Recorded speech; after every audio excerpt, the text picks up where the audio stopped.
All right, we are live, yo. How's it going, everybody? I hope you're all doing well. Welcome on in, yo. Miss Robin, the first in chat here. How's it going? ... Suicide, Naya, Mally, Blunt Force Trauma, KB Gamer Kid, Tree, Perry Sims, Stinky GD, Idris, Lewis, Rachel. Welcome on in, everybody. Hope you're all doing well. How's it going? Entropy, the first in Twitch chat here. How's it going? Cookie, welcome on in. Green Heroes, Laura Schenkel, welcome to the Twitch. Hope you're all doing well. Green Heroes, thank you for the 9 months of subscribing over on the Twitch. Really appreciate that. Thanks so much for the support. It really means a lot. Claudia, thank you for the heart me. Rachel, thank you for the heart me. Really appreciate that. All right, why am I not playing? Because we are just getting started here. Let's get into it. Bob Grubbs, thank you for the heart me. Appreciate that. All right. So my hands have been feeling not the greatest lately. So I figure, what better way to let my hands rest than to play some tutorial hacks? I figure I'm gonna be doing more explaining than playing with a hack like this, and a lot of fun to be had. So let's give this a shot here. Let's do this. Let's do this. Welcome to 2Kaizo2Learn. This is a tutorial hack designed to teach you many of the mechanics unique to Kaizo SMW ROM hacks. It is not comprehensive, but you will see these tricks in beginner hacks. Good luck on your Kaizo journey. Blue Ribbon High Life. Okay, let's check out the Yoshi house here. What's this message box say? Do not feel like you need to complete this before you begin with Kaizo SMW hacks. Some tricks shown here are tough and rare. You can press select on the overworld at any time to save. Midways will also be saved. Press L and R in any level to reset. Okay, that's good to keep in mind. So if I ever get stuck, I can just immediately die by pressing L and R. Run for your life. Check this out. Running. Hold X or Y to run. Running is the most basic component of Kaizo. Mario will hold his arms to his side when he is running his fastest. This is P speed. Get P speed here if you want to survive.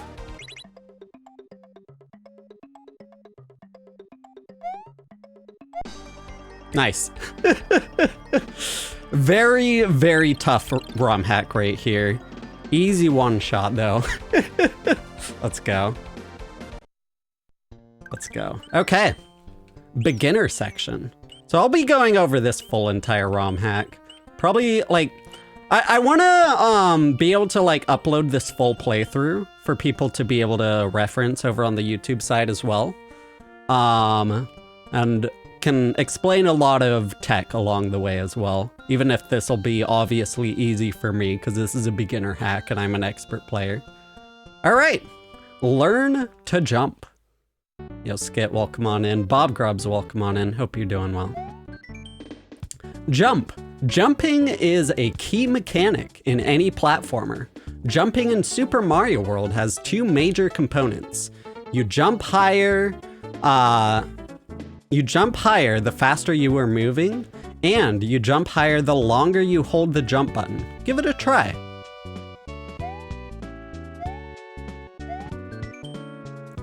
Spin jump. Mario has two jump types he can use. B gives you a normal jump. A is for spin jumps. Spin jumps give a lower height but equal distance and can be used to kill enemies or can be used to safely bounce off certain dangerous enemies. So you can see here, I actually can't cross back over here because I was only able to get enough jump height using the P speed that we had from the start. So I literally can't go back left. But yeah, we have two different jumps. This is a normal jump. If I hold jump the entire time, then we get that much height. But then with the spin jump, we don't get quite as much height. And then I can do like a smaller spin jump here, so that's what it wants. Nice, let's go. Thanks for the gifts coming in. Bob Grubbs, thank you for the heart me. Batman, thank you for the GGs, appreciate that. Okay. Regrabs, this is really important. Really, really important, regrabs.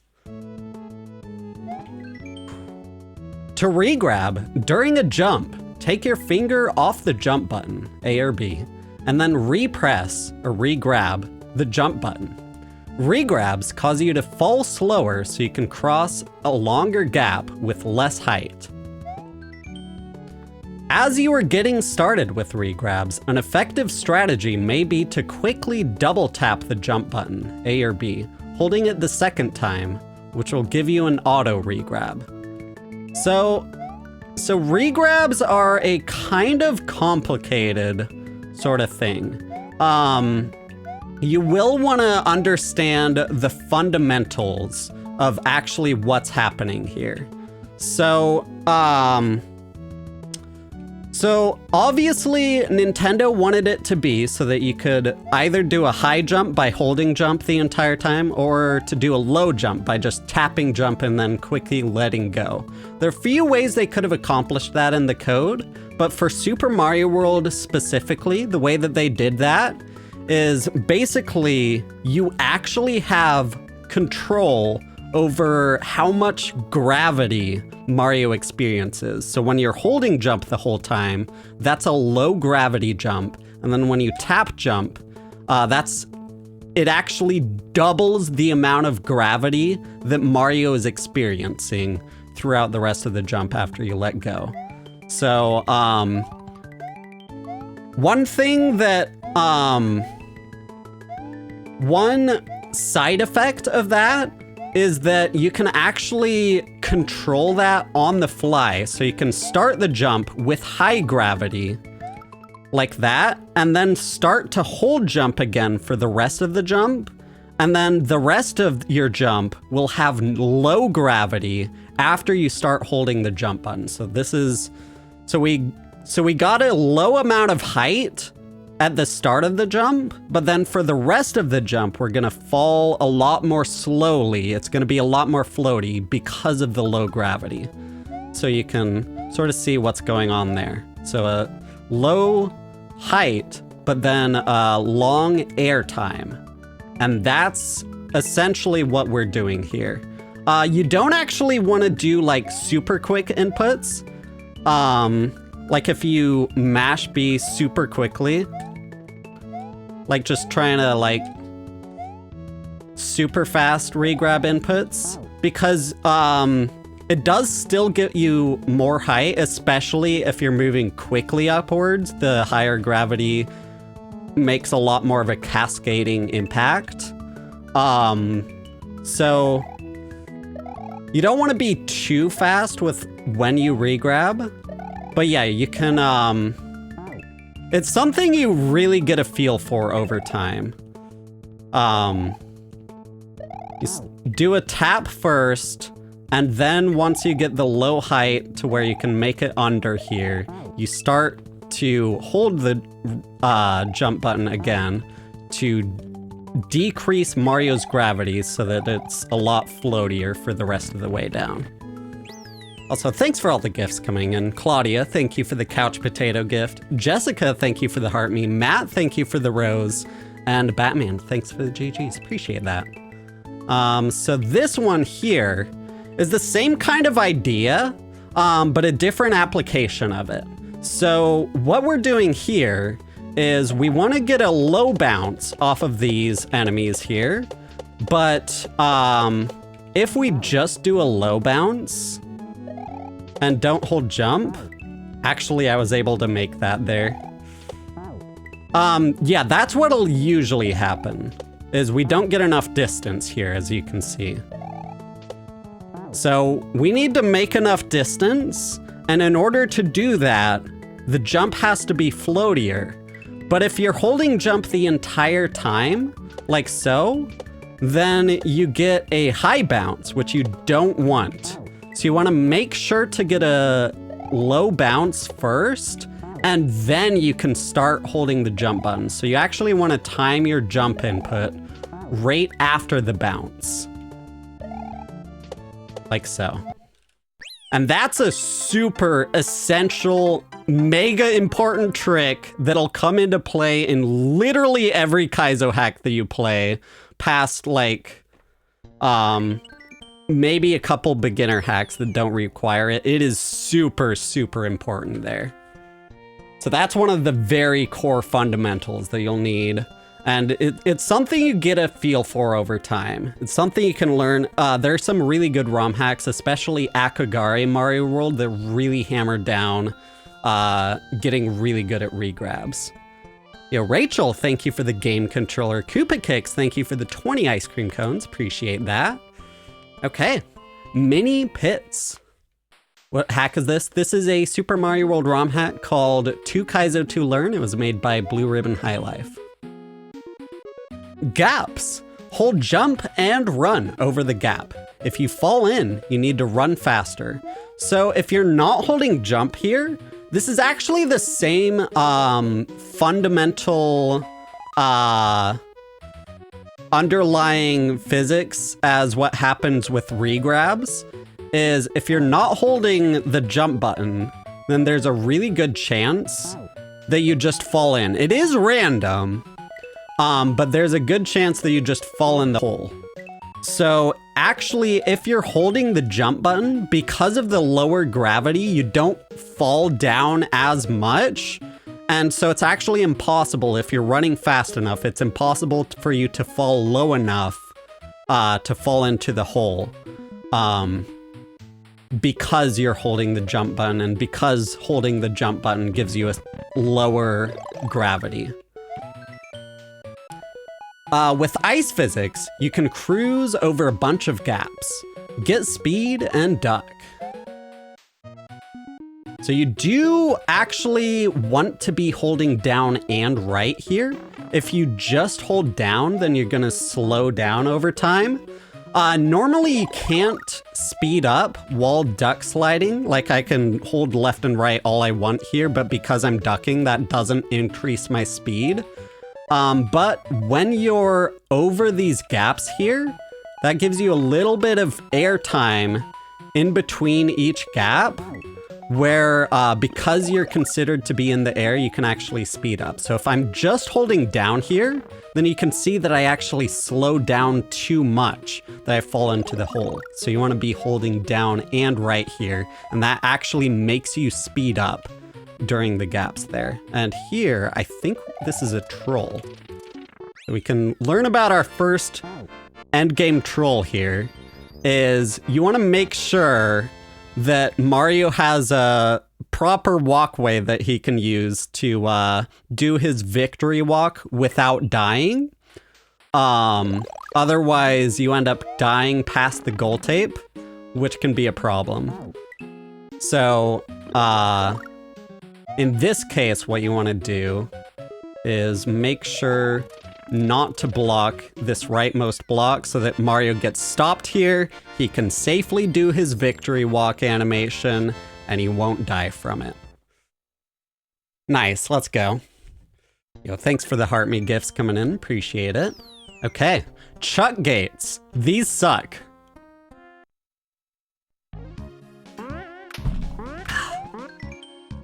Reverse chuck gate. These are easier than a normal chuck gate. Hold jump and run over the gap and time your run well. So this one, it's just a matter of timing it right. And the hitbox is kind of lenient here as well, but you do have to watch out for that, of course. There we go. You do want to make sure to get enough of a running start to it as well, but here's the real trick. Chuck gate. To get through a chuck gate, get the chuck to jump and run under while he is in the air.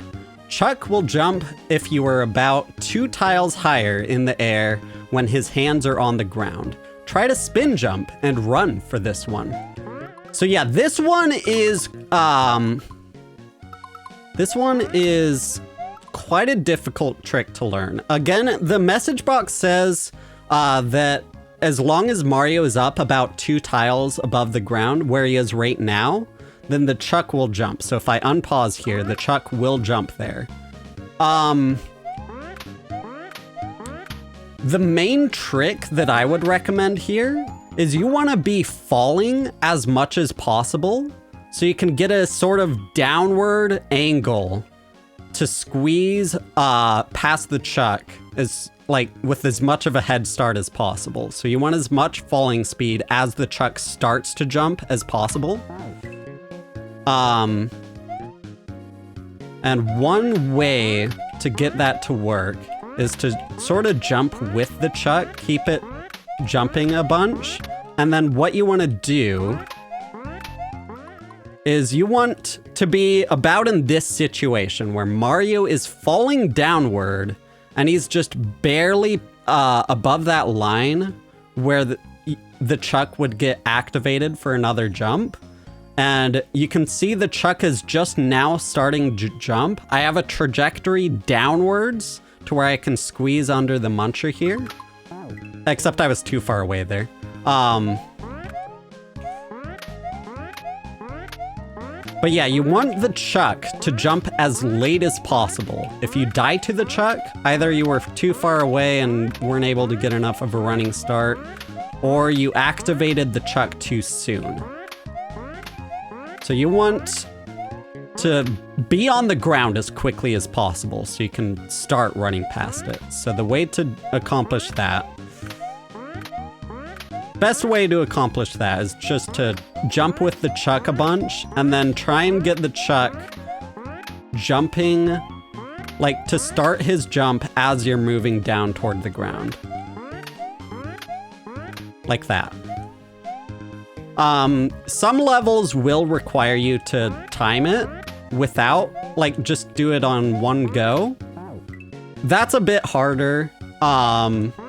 Most hacks won't require that, but it's just something you can get a feel for. Usually levels flow well enough to where, like, it'll spawn the same every time. If you do the same specific jump every time, then you can just get it to work. Eventually you can kind of just get a feel for it and kind of look at where the chuck's hands are, but I wouldn't recommend that as a beginner. Chuck gates can definitely be a pain, so I would definitely recommend just jumping with the chuck, trying to get the chuck to jump as late as possible. But nice, let's go. Yo, Matthew Smith, thank you for the epic GG gift. Really appreciate that. Thanks so much for the support, really means a lot. Ellie Red, thank you for the heart me, appreciate that. I am gonna be focusing on just the tutorial this stream, I think. But thank you so much for the support, really means a lot. Rexes and Rhinos. Rexes can be jumped on twice. After the first jump, they will speed up. Oh, okay, so we want to wait a little bit. There we go. Like that. Gotcha, okay. Yeah, pretty simple stuff there. Dino Rhinos. Dino Rhinos can also be jumped on twice. Ugh. Dino Rhinos can also be jumped on twice. When you jump on a Dino Rhino, it turns into the smaller Dino Torch, which will spit fire after a certain amount of time. Whoa, Jesus. Okay, that bullet did not spawn where I expected it to. Okay. Dino Torches, like their larger friend, will try to jump over small walls. Kaizo designers love to exploit this. So yeah, these Dino Torches, when they encounter a wall, it makes them jump up. Chucks, when they're charging toward you, have a similar behavior as well. I can't... Okay. Spin off of a Rex for a large bounce, which will kill the Rex. Your B button has been disabled in this room.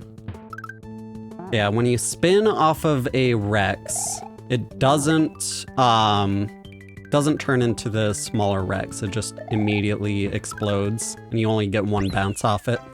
Nice, let's go. Yo, Ethan, thank you for the heart me, appreciate that. Why the gloves? Hand pain. Goomba Bubble Jump.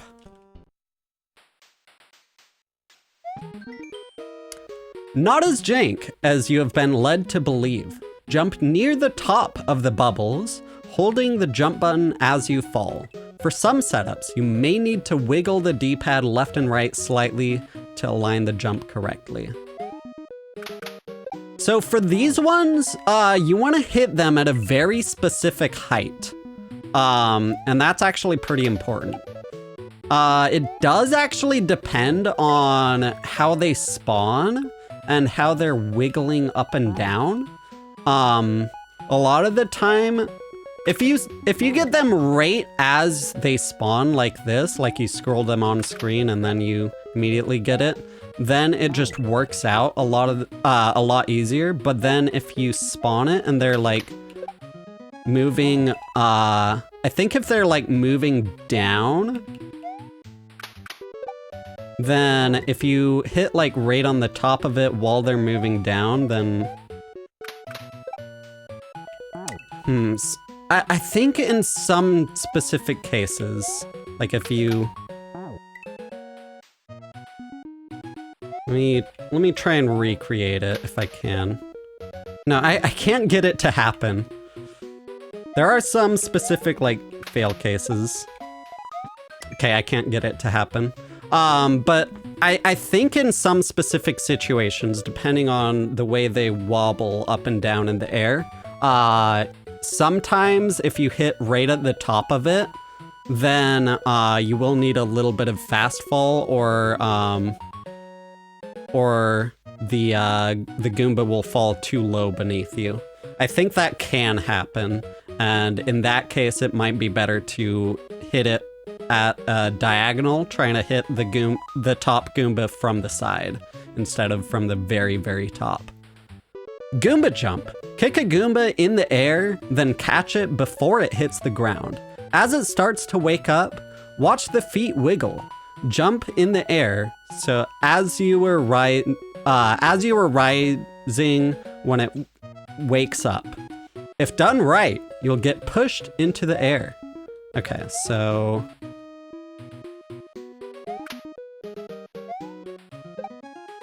Wait, is this... Okay, yeah, so this is this trick. It's a kind of a glitchy tech here. So the reason that you want to toss it up into the air is because as soon as it wakes up, it actually inherits whatever speed it had as you grabbed it, which in this case, because I tossed it up and then I grabbed it, look what happens here. It immediately starts falling at maximum speed and I get a bounce off of it. So I can demonstrate that again. If I grabbed it after up tossing it like that, then that happens. But if I don't do the extra up toss, then it doesn't have the downward speed and it just ends up killing me. So that's one aspect that's pretty important for that. So I can respawn here, okay. And then the other thing with that, make sure to do that up toss. A lot of levels will actually have that, have you already grab the Goomba while it's falling downward. But yeah, then you want to watch the Goomba in your hand when it starts to wiggle quickly, like that. You want it to wiggle a little bit first, then go for a running start to the jump, then do the jump. So it's a specific kind of timing that you'll want to get a feel for over time. But you want the Goomba to wake up just about when you start moving down after the peak of your jump. So you wait on the wiggling animation here. Yes, so I died there because the Goomba woke up before the peak of my jump rather than after. You need just any amount of downward speed, even if it's literally just falling by the tiniest bit. You need some kind of downward speed for a lot of bounces in the Super Mario World engine. A lot of the way that the Mario physics work for sprite interactions like that, it just checks whether or not Mario is moving downward or not, and uses that to determine whether you get a bounce or not. So that is one of those cases. It's a lot harder to get a bounce if you're moving upward than it is if you're moving downward. And that also applies to a lot of platforms as well, like whether or not you can land on the platform. Nice, let's go. All right, slopes. Mario gets more distance on a slide when you do not press left or right on the D-pad in midair. Slide with down, jump, and C. So yeah, Mario has a speed cap in this game, and that speed cap is 36. Slopes actually move you at a faster speed than that, at 48 speed. And this is oversimplifying slightly. There is some complications with speed oscillation, but 36 and 48. 48 is faster than 36. So this slope gets you moving at 48 speed when your speed cap is supposed to be, like, the maximum speed that you can go is supposed to be 36. So if you actually hold right here, then that speed cap is enforced and you slow down to 36 speed. So this is what happens if I slide, jump, and then hold right. Is as soon as I start holding right, the game slows me down to the maximum speed. But if I let go of the D-pad here, then that speed cap, the code never runs. I just keep whatever speed I was moving at before because the air has no friction otherwise. So D-pad neutral actually allows me to stay at whatever speed I was moving before, which in this case is greater than the maximum speed cap. You may learn it. To slide with an object, you must grab it as you are already sliding.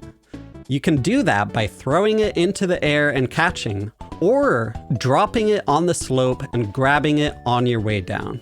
So yeah, there are a couple ways to do that. Dropping it is generally the way to go. It can get a little bit hard to get used to. Like, basically you want to do it like that. I can redo that a couple times. So you want to be sure not to already be moving quickly. If you're already moving quickly and you do that, then you might end up sliding ahead of it. Actually, let me I don't know. I can't make it not work. I'm too good at it. But yeah, basically you want to drop the key and then start holding grab again right after dropping it. And then just jump. Again, you do need your D-pad neutral. So just hold down, let go of it, and I don't actually know how to give advice for if it doesn't work, because I can't get it to not work for me right now, sorry. Mario will keep slide state even for a short time upon landing, as long as you don't press left or right. So that's the key here, is you don't want to press left or right in the air at all. You can see Mario's in his butt sliding animation right now. And in his butt slide, it's a very powerful state. You can kill a lot of enemies this way. But as soon as you press any sort of left or right direction on the D-pad, then suddenly Mario's not in his butt slide anymore. If I hold right here, then if I even just tap right for the slightest bit of time after the Goomba bounce, I just barely tapped right there and it completely canceled out the slide state, and there's no way of getting it back unless you use a slope again. So you have to be sure not to press left or right at all in the air there. Otherwise it completely destroys that. Okay, I think that's the entire... Yeah, that's the entire beginner section. Hell yeah, let's go. But yeah, I cannot reiterate enough how important this regrab is. That's one of the big important things. You should practice that one a bunch, especially. Platform section. The shell jump. Love shell jumps. The shell jump is one of the most used tricks in Kaizo. To complete, stand about 2.5 tiles away from the wall holding a shell. Jump, and right before the peak of your jump, release the shell by letting go of Y, but continue to hold B. If you let go too early, the shell will go beneath you. If you go too late, the shell will hit you. So yeah, about 2.5 tiles away from the wall, so about here's the right spot. And then you jump up. I threw it too late there, so the shell killed me. And then if I throw it too early here, the shell went beneath me. And in fact, if you throw it way too late, the shell might go over your head as well. But that's generally how you want to do it. However, I'm gonna be a little bit controversial. This shell jump here rarely ever shows up in Kaizo ROM hacks. So once you learn this shell jump, congratulations, you've learned this shell jump. This is not how you shell jump most of the time.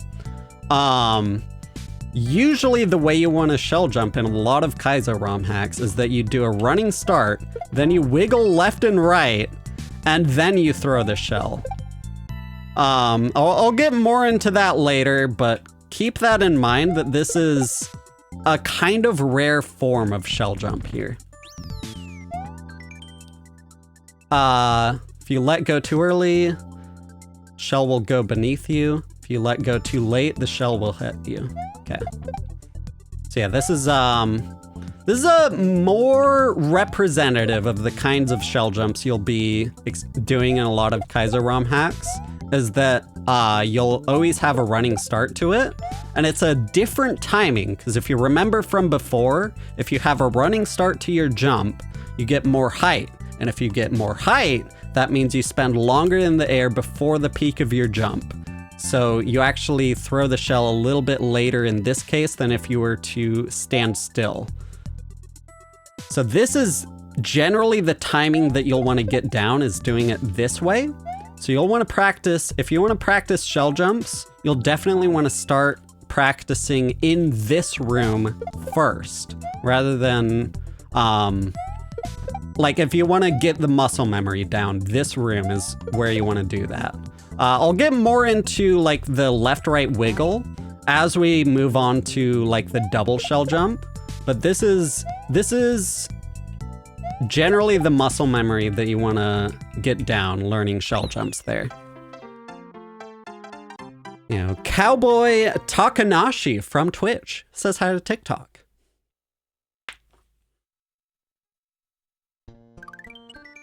Okay, it's platforming.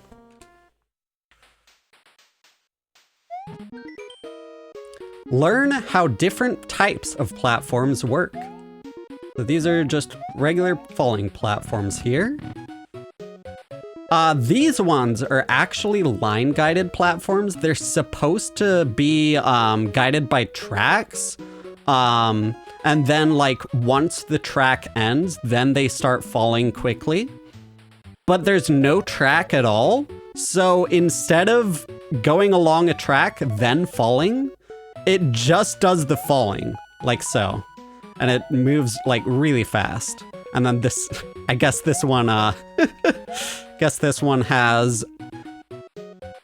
Super Mario World can be kind of glitchy when it comes to what it considers to be a track or not. Put it that way. And this one... there's actually a few bits of tech you can do with this one as well, and I don't think this is covered in any tutorial hacks, but this isn't a this isn't even a good place to learn it, actually, because you die off screen here. But there are ways to actually like raise the platform after it's gotten too low, stuff like that. But I can't really get into it because it's not a good place for that. And then again here, a very, very core component of how Super Mario World works is that you jump faster if you're doing a running start to the jump. And you want about one tile of a running start before you get to a full height jump. So if you run forward for a tile, then you'll make it over these. But if you just jump from a standstill, you won't get enough height to make it over those. So this is another one of those instances where you do want to make sure that you get a full running start to the jump so you can make that distance there. That's going to pop up a lot in Kaizo as well. You want to really, really nail that down in muscle memory alongside regrabs and stuff like that. Timed platforms. Timed platforms fall after a countdown. You can land on these mid-air as they fall. You can also do some P-speed shenanigans with these that we won't get into here. So the P-speed shenanigans is if there's like multiple platforms, then they all like push you and sort of act as a treadmill with their compounding effects working together. But yeah, said it's not getting into it here. So we can activate that one first. Okay, and then we're catching it in midair, as it said. So we gotta activate that, go quickly through here. Or not that quickly, I guess. Okay. I guess it probably actually wants me to activate that. No, I don't even know. Yo, Julian, thank you for the game controller. Appreciate that. Okay. This is one of those levels where you just need to figure out how the creator played it so you can know what the right timing is, but then there we go. Okay. So you can see that I like repositioned Mario to the left side of the platform first. That way I could have the time to do a running start to the jump before the jump. Again, running starts to jumps is a very fundamental aspect of Mario Kaizo platforming that you'll really want to nail down in your platforming. And you're get some really good muscle memory to like basically always trying to do a running start to the jump rather than just jumping right away without a running start. Kaizo Klazzics. What's my mic? It's a really nice microphone, a Electro Voice RE20. You'll see this a lot. Go through the door to try a more advanced version of this stage. Sure, why not? Had enough? Use the door here to return to the easier version. So this one is the first trick that you see in Kaizo 1 is you just, oh god, why? A bunch of bullet bills fire all at once and you just want to keep up with them. Mario does move faster than the bullet bills, so you have to occasionally turn left and right to readjust to where they are. So I'm not a fan of these left moving bullet bills that don't have any indication.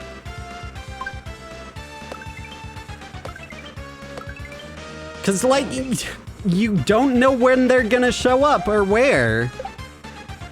So you just kind of have to guess and get lucky, okay. Yeah, like, that doesn't line up at all.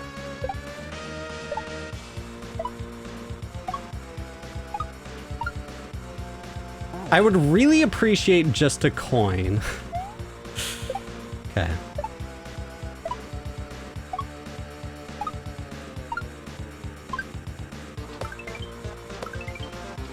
Okay. No!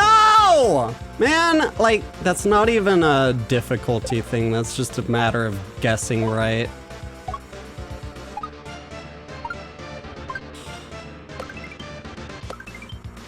There we go. There we go. Nice. Let's go. There we go. That's a lot of one-ups. Hell yeah. Are there any hacks that I'd recommend that are on a similar difficulty to Celeste, but not this bad? This is easier than Celeste. Stephen Delbrook, thank you for the Draco gift. Really appreciate that. Thanks so much for support, means a lot. All right, cannon speed. Let's go.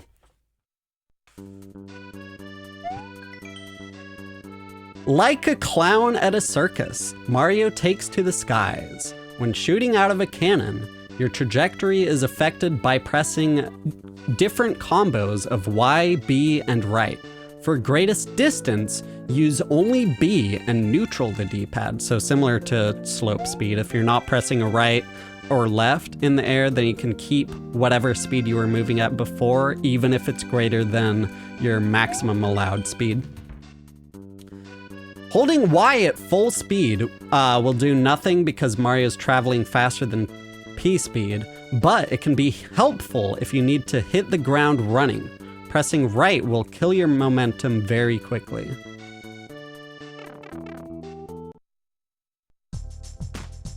Okay, so here, yeah, same sort of idea as slope speed. You're moving a lot faster than your maximum allowed speed of 36. The pipe actually makes you move at 64 speed, which is a lot higher than your maximum of 32. But then in some levels, you actually want to specifically hold right in order to gain P speed to use throughout the rest of the level. That's not what it wants here. But there are some specific levels. Quickie World 1 definitely comes into mind for that. So yeah, a lot of levels, either you want to hold jump, right, and Y, or you just want to hold jump and Y. Okay. Fisher of Booze. Am I gonna do the test? Oh yeah, there's tests, aren't there? I forgot. Ride on my head, my child. Okay, I got kind of confused by the overworld layout here. Oh god. I would like to explain this, but there's no easy way to explain this. These guys are really wonky. Okay. So, in terms of left and right movement, Fish and Booze have a gravitational pull toward Mario. And that can create some sort of complex orbits around Mario, as you can see here. And then if I change things up a little bit, then the orbits can become, like, this is a larger orbit, or if I like, yeah, now he has a smaller orbit. And there's different kind of things that it can do. But then it gets complicated as well, because once you start scrolling the screen here, the Fish and Boo gets pulled along with the screen scroll. It's one of few enemies that actually get moved with the camera. So it's actually like attached to the camera movement, and that adds extra complication to the way that the Fish and Boo moves. This is one of those things where you just have to get a feel for it over time. It's going to be painful, and it's going to be a tough learning experience. It's one of those things where you want to be able to eventually get a feel for how it moves and be able to predict where it's going to move next. But with that kind of enemy specifically, that's really, really hard to get a feel for. So I'm sorry if you have to deal with that in an actual level. On-off blocks. These switches exist in vanilla SMW, but the blocks themselves actually do not. Regardless, you'll see them everywhere. So yeah, these blocks here that switch off and on depending on the switch state, these don't actually exist in the original game, but the switches do. The switches usually just control like the tracks that platforms and saws and stuff and ropes and stuff move along. So yeah, you'll see that quite a lot in pretty much every Kaizo hack. Not Mark, thank you for the GGs. Batman, thank you for the GG. Claudia, thank you for the rose, appreciate that. One Trick from Twitch says hi to TikTok. Okay, yeah, these, okay. Jump test, okay. So I missed this one before because I just wasn't paying attention to that side of the overworld. So this is test 1. Time to put the tricks from the first section together. This test is intended to be beaten at your own pace. Do not feel like you need to master it before moving on. Good luck.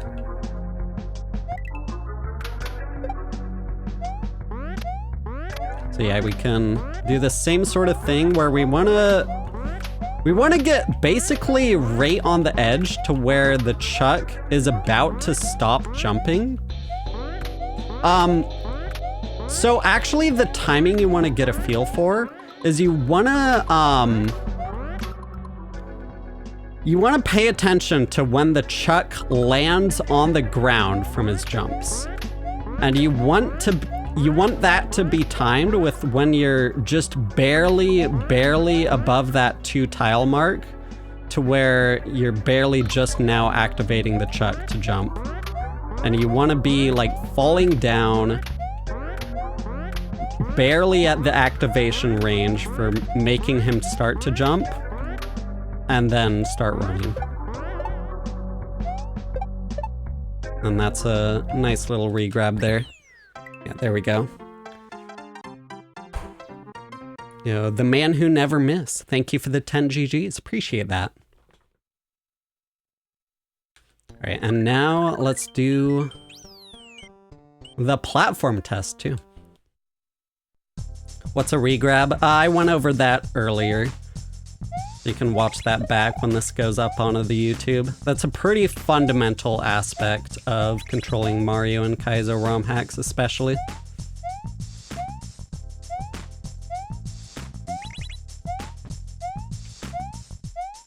Nice. Let's go.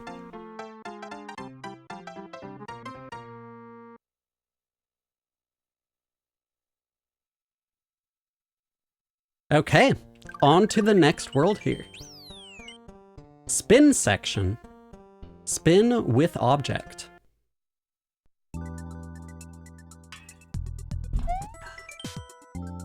Item spin. To spin while holding an item, you need to catch it while already spinning. You can make this happen by throwing the item in the air, then spin jumping.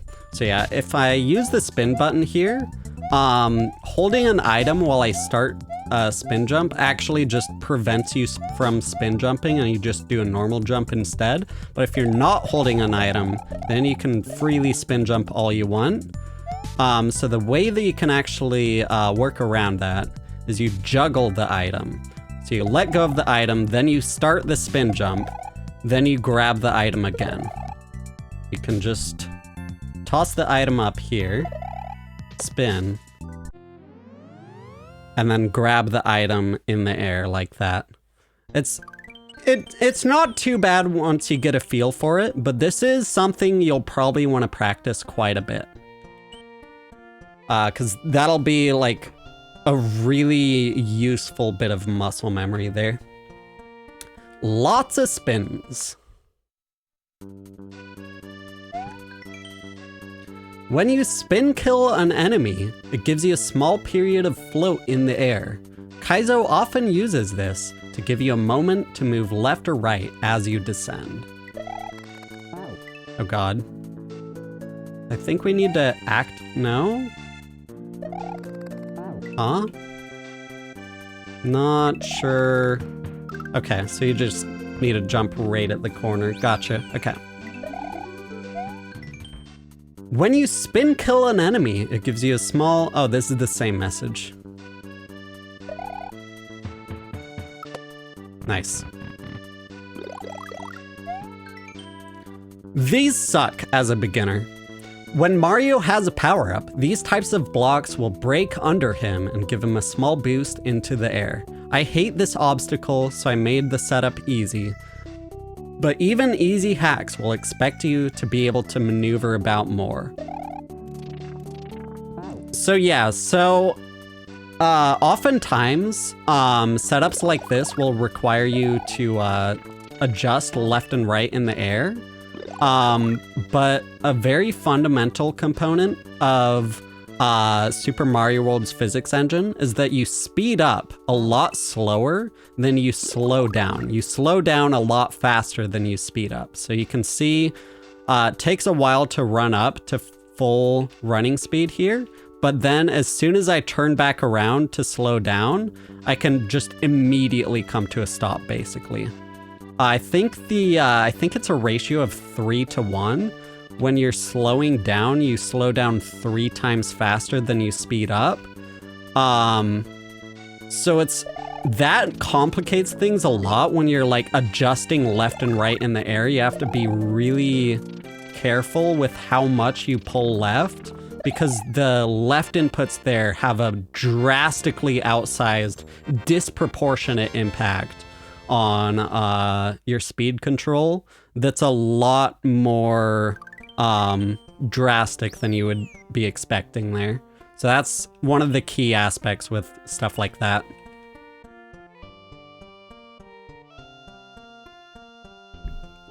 All right, falling spike. Mario can spin on top of the falling spike. Get close to it and set it off first. The 1F0 will help you in this room, but in the next room, you'll need to be much more careful with your timing. So this actually introduces a new block. The block under this spike here is referred to as the 1F0 because that's actually the tile ID in the Super Mario World's like in Super Mario World's code, there are different tile IDs associated with each block, and the one that this spike is sitting on top of right now is tile ID number 1F0 in hexadecimal. And this has some pretty funky aspects to it. The main thing to know is that it holds sprites in place, and the sprites actually think they're in the air. And they can like glide along it as a result.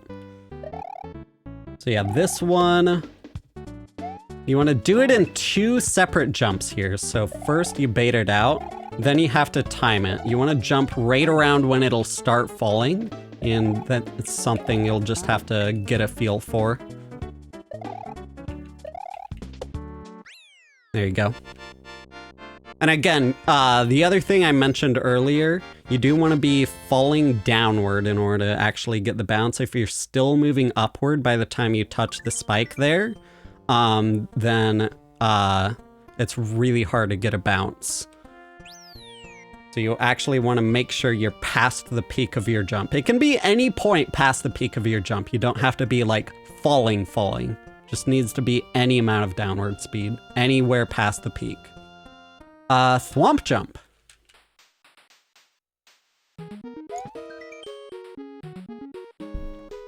To do a Thwomp Jump, spin next to the Thwomp to get it to start falling. Quickly fall onto it and bounce off. The timing for these can be tricky and relies heavily on the individual setup. So yeah, here you want to jump, and then you want to like pull left once you approach the Thwomp. Just do like a D-pad flick left and right in the air as you get next to it. So sort of like that, and then you just need to feel out the timing. Oh god.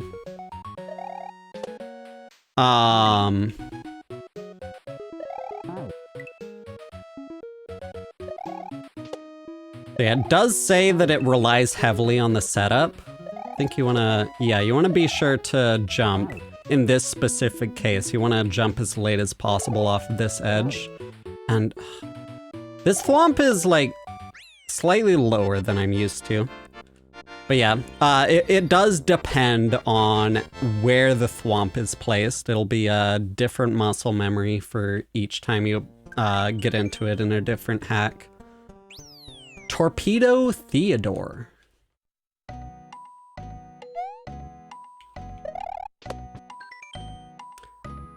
Torpedo Ted. Hi, Theodore. Okay. So this one just wants us to write it to the right, it looks like. Nice, let's go. Easy game. Actually I could explain a little bit more about how I was able to do that. Actually, I think that'll... No, okay. So let's explain a little bit of how I was able to... Because this doesn't move as fast as Mario if you just hold right the whole time, and then you'll outpace it. So, a lot of what I like to do when playing is I like to line myself up, like do little adjustments to my speed, and then just completely let go of the D-pad to lock in whatever speed I had at the time, and then just leave it there. Then I can continue making adjustments over time, but try and let go of the D-pad once you get the speed that you like. All right, spring jumps. These are hard. Release the spring and land on it in midair to get a big heckin' bounce. Your best bet is to hold it against the wall, drop it before the highest part of your jump, release both Y and B, oh, I disagree, then press both as you land on the spring. So I'm kind of opinionated on this. I don't like this way of doing it that it said in the tutorial here. In my opinion, if the spring gets stuck inside the wall, you can see that the spring does some glitchy things that are kind of like unpredictable to account for. Like you see it clipped up there by like a full tile. You don't want things like that getting in the way. So one way you can avoid that is simply to just stand right here, one tile away from it. That way when you drop it, it'll actually do a much more consistent kind of thing. However, that doesn't actually give you enough height unless you do a running start to it.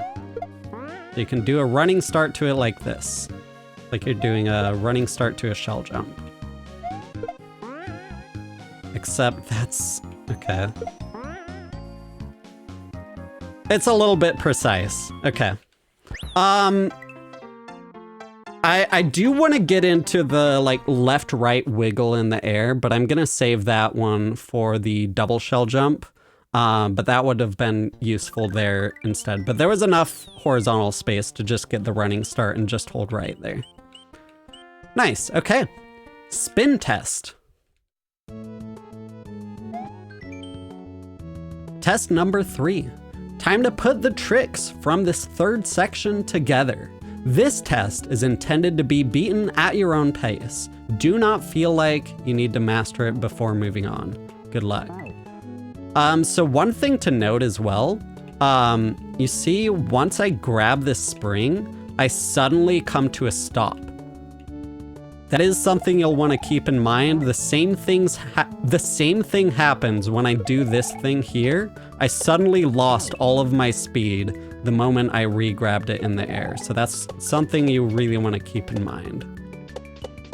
And then yeah, I can neutral my D-pad, like let go of the D-pad to lock in whatever speed, and then I can just make very tiny adjustments, just tapping left and right to adjust my speed on the fly there.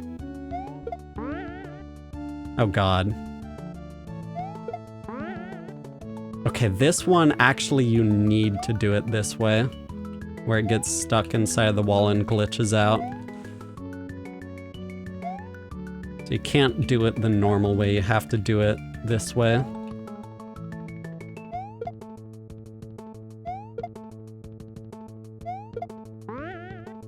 Wait, like actually...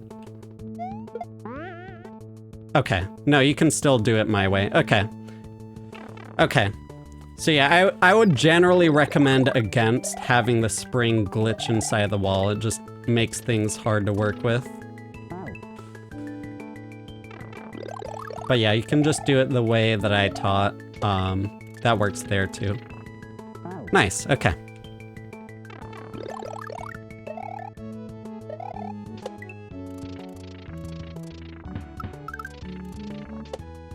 Nice, let's go. Easy game.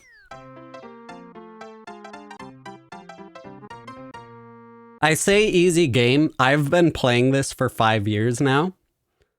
I'm only this good because of all the experience I had. Everyone starts somewhere. You're gonna struggle on this because these tricks are hard.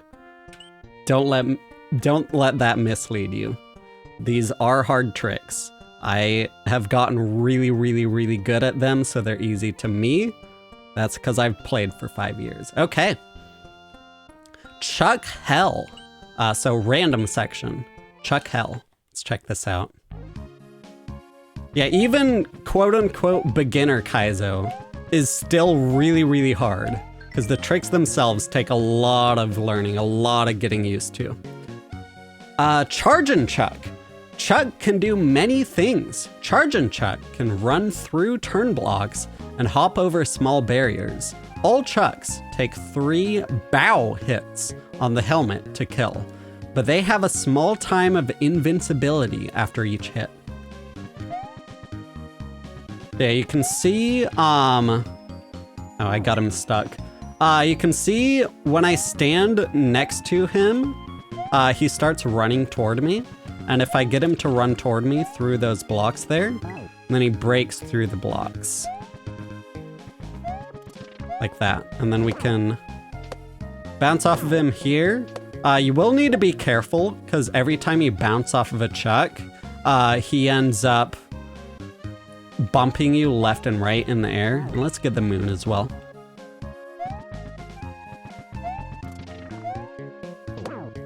So if you get bumped to the left, you have to be sure to be careful to actually adjust after getting hit like that. Nice. Okay. Diggin' Chuck. Chuck can do many things. Diggin' Chuck will dig up small rocks that will hurt Mario to the touch. Spin jump as per usual.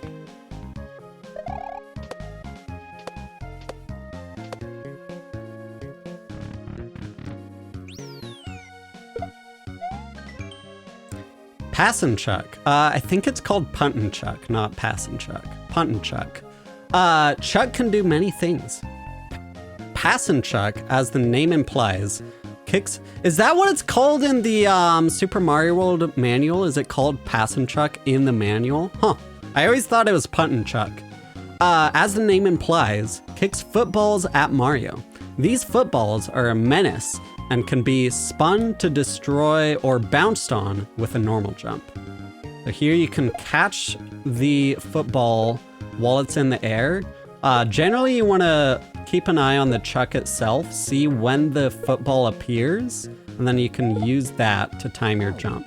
One thing I like to do is stand just a little bit farther back, like it spawns you right here, but you can actually stand here. And then once you see the football appear, you can start running forward. Actually, that's not the best timing here. But you can like kind of separate your right input from your jump input. That way you get a little bit of extra height. Again, one of the main muscle memory kind of things but yeah, this is something you can get a feel for the rhythm of. Use a visual cue when you see the football appear, when you anticipate the football is going to appear, stuff like that.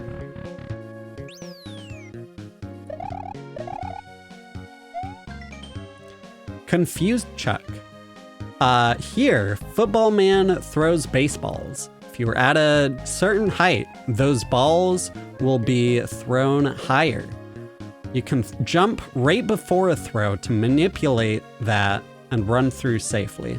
So yeah, if you jump up, the Chuck will also jump up. similar to how chuck gates work.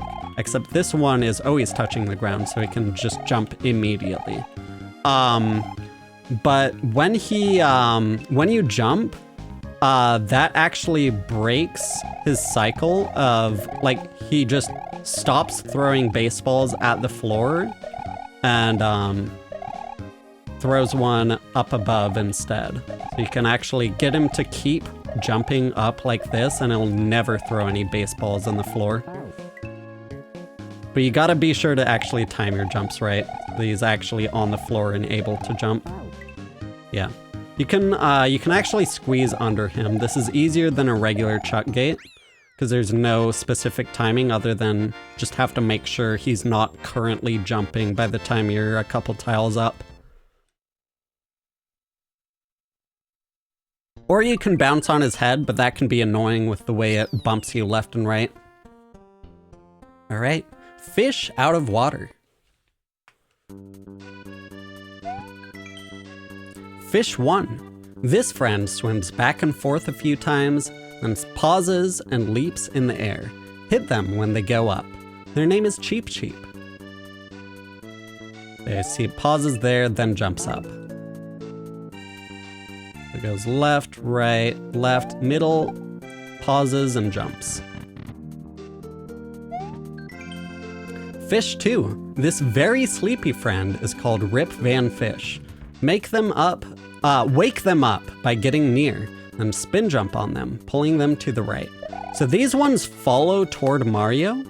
If you're on the left side, then they speed up to the left. And if you're on the right side, then they speed up to the right. So you actually want to be sure to do like big bounces, trying to guide the fish, like bait it toward yourself. So you want to swing out to the right of the fish, like that. Fish 3. This Fugu friend is the strangest of the bunch. They will keep falling at a slow pace. They can move back and forth to track you, but they also move with the screen scroll. This is similar to the Fish and Boo as well. Fish and Boo does the same exact thing. Your best bet is to get in front and pull them along. So yeah, you can see it. The movement sort of, like, it pretty much makes sense. The movement here makes sense. It speeds up towards you until the screen starts moving. Then it starts to kind of break apart a bit. But another thing to know here, the hitbox on these things is tiny.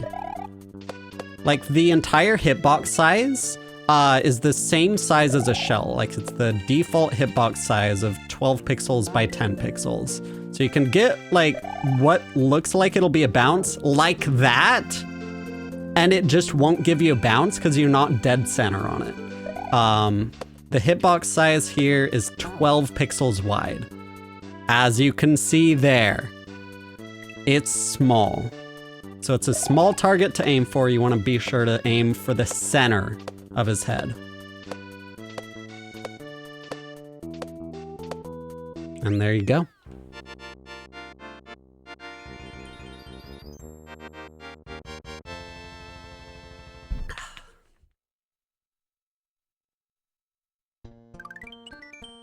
Vines and beans. Skytree. It's an easy example, but this type of level is a skytree. You'll need to allow the vine to keep moving up. One big tip is to jump off the vine. You want to let go of up, press B, then press up again to grab back onto the vine. So yeah, this kind of level, you want to make sure that the vine doesn't get caught by any blocks like that. Otherwise, the vine stops growing and you're just dead. So you can hit this block first, then get the vine to start growing. And then, oh god, gotta kind of be fast here. So yeah, hit this first, get the vine growing. Oh god. I did replace my D-pad recently. I don't fully know how it performs with diagonal inputs here. Right, okay. Hit that top block first. And then hit that, grab onto it. Oh god, okay, so you can't even use that cloud to your advantage, really. Kind of misleading that it's even put there in the first place. Okay.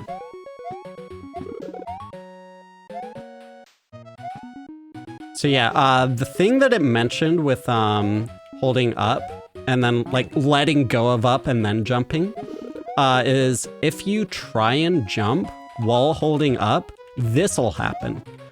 Where you just kind of get a small height boost, but then you don't actually end up in the air because you jump up and then you immediately grab back onto the vine again. And you don't want that to happen. So if you let go of up and then jump, then you'll actually jump into the air without immediately grabbing onto the vine again. Yeah, you gotta be careful to let go of up first, then jump.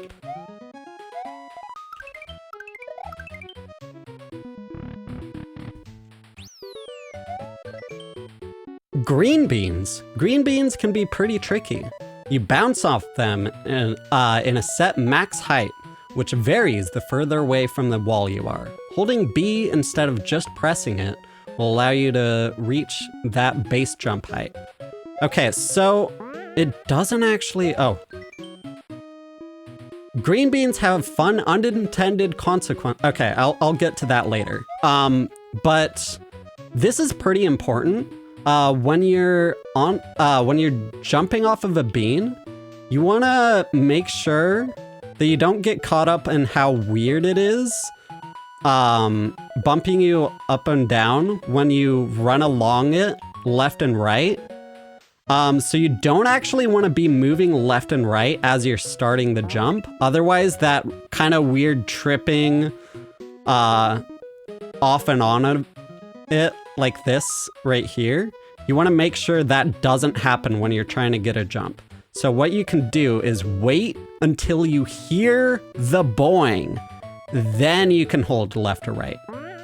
So once you hear the boing, then you can start holding left or right. And if you start holding left or right before the boing, then I can... Yeah, that can happen. Like, you get tripped up. Like...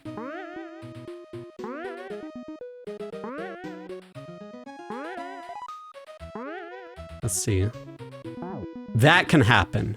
That can happen. I was holding jump the whole time. And then because I was holding right, Mario kept, like, running to the right during the jump animation, and you can actually fall off before the bounce animation completes. So to prevent stuff like that from happening, make sure, yeah, that can happen if you start holding right before the boing. So wait for the boing first, then you can move. Green beans have a fun unintended consequence when they are placed at the screen boundaries. Jump into the middle of this pit. It'll be fine, I promise. Yeah, this is a cool thing here. We like to call it the bean wrap because it's a screen wrap with the green beans.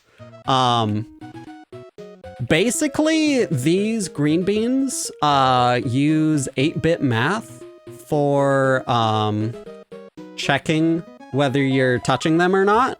And with an 8-bit number, you can only have 256 possible numbers. So once you get past that, it sort of wraps around. So if you're 256 pixels away from something, then it wraps around to thinking that you're 0 pixels away from it, basically. Because of limitations of how it works. But yeah, here you can sort of... There are different amounts of height that you can get based on how far you are along the bean. Here you want to use the middle of the green bean.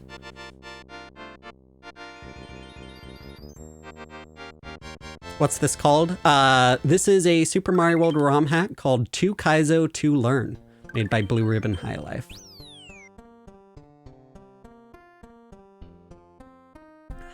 TheBomb.com. All right.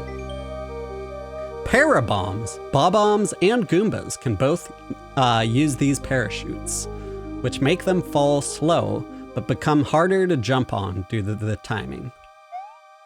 Yeah, so these are really, really annoying to deal with, because it's hard to predict where they're gonna be. You can just end up completely missing them. It's annoying. Don't feel bad if you miss those jumps, because they're just a lot harder than they look. Bomb timer. If you need to carry a bomb for a long distance, you can reset the timer to avoid having it explode on you. To do so, kick the bomb horizontally. Doing so by kicking the bomb up vertically will not work.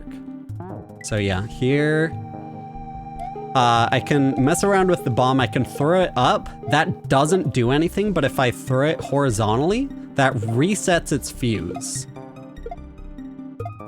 So the fuse timer is counting down as I hold it here. You can see it's flashing. It was about to explode here, but then I threw it horizontally and that reset its fuse. So if I keep throwing it horizontally here, I'll be fine. Bomb jump. Everyone hates this trick, but it's not that janky. Spin onto the explosion, but make sure you hit the stars when they are at the farthest out. I find this easiest to do by hanging midair for a bit. So yeah, we want this bomb to explode. You can actually spin jump on the explosion. It's kind of wild.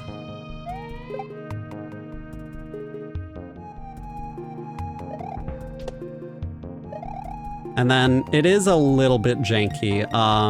The bomb explosion has a frame rule where it only checks whether you're touching it. It only checks for that every so often. And you can end up like falling through it in between those checks. And then it'll check again inside of it when you're already too low to actually bounce off of it, and you can end up like inside of the explosion to where it'll kill you instead of getting the bounce.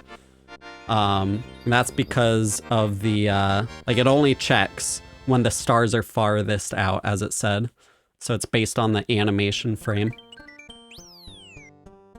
Hacker's Fave tool. 1F0. Oh, here's those. Okay. This was briefly touched on earlier with the spikes, but looks like we have a full level here to demonstrate. That little line is called a 1F0. It is a special tile that puts sprites into a falling state. There are many uses for it, some of which we'll see here. So yeah, as I said earlier, it keeps sprites in place. Like they can rest on the 1F0. But the falling state is good to know as well. Like normally these piranhas, as soon as they land down in the ground, they'll wait a little bit and then jump back out of the ground again. But as far as this piranha is aware, it's still in the air. It never hit any ground, so it's not gonna do another jump here. So that's one of the properties of the 1F0 tile. Hit Koopa on the left. So yeah, the other thing with the fact that the sprites think they're in the air when they're on the 1F0 is that they just maintain whatever horizontal speed they were moving at, and they don't walk, they think they're falling. So they do whatever they would do in midair, except just sort of suspended on top of it, which kind of looks weird with stuff like that. It ends up like gliding along it like that. It's kind of interesting. Yo, CJ, thank you for the heart me, appreciate that. Okay, ditch and remount Yoshi. Oh, I remounted a little bit too far to the right. There we go.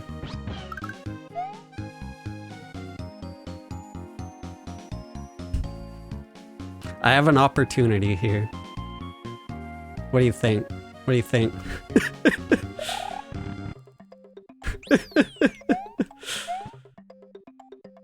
He hasn't pissed me off yet. Okay.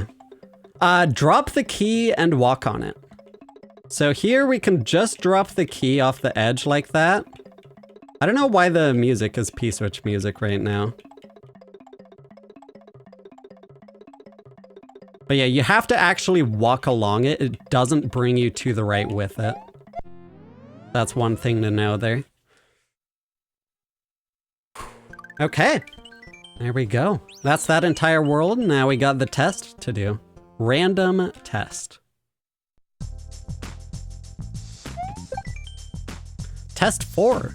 Time to put the tricks from the 4th section together. This test is intended to be beaten at your own pace. Do not feel like you need to master it before moving on. Good luck. Okay, so... there we go. Okay. Again, we use the middle of the bean here to make sure we don't get too much height. If we use the far left side of the bean... oh crap. Oh crap, okay.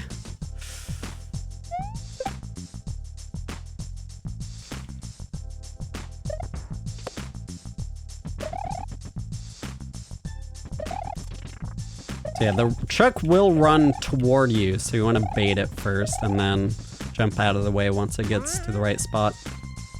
You want to make sure to hit these before they pass through the 1F0 tile there so that they'll actually land on it. While they're in the parachute, they don't actually touch the 1F0 at all.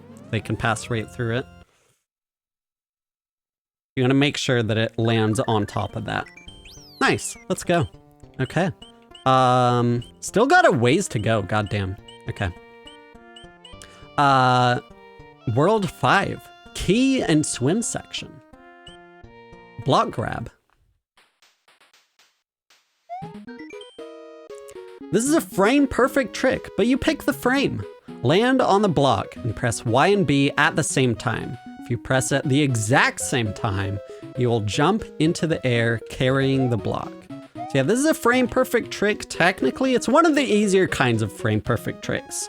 The way I recommend to do it is to lift your thumb pretty far away from the controller and then like slam down onto both buttons pretty hard, like hitting the buttons with a decent bit of force. That way, if your thumb's flat enough and if you're moving fast enough, it'll line up just right to where you're pressing both of them. And you need to be sure to press them at the same exact time with 1/60th of a second worth of leniency there, which is what makes it frame perfect. 2 sprites. Item juggling. Some sprites will interact by destroying each other. To avoid this, you can toss one in the air before you land on another to allow them to interact. Okay, so there's suddenly a bunch of like custom tiles just out of nowhere. These white nets will make anything disappear that touches it. So any sort of shell, enemy, stuff like that. But yeah, what it's talking about here is if you are holding this shell and you... oh, right, okay, actually. Yeah, if you're holding this shell and you try and bounce off the Koopa, sometimes it'll break against that. But then also with this Koopa, sometimes it can break against that. So what you can do, you can toss that up before bouncing off the red Koopa like that. You probably want to wait until the red Koopa there is high enough. Oh, you want to go back? Okay.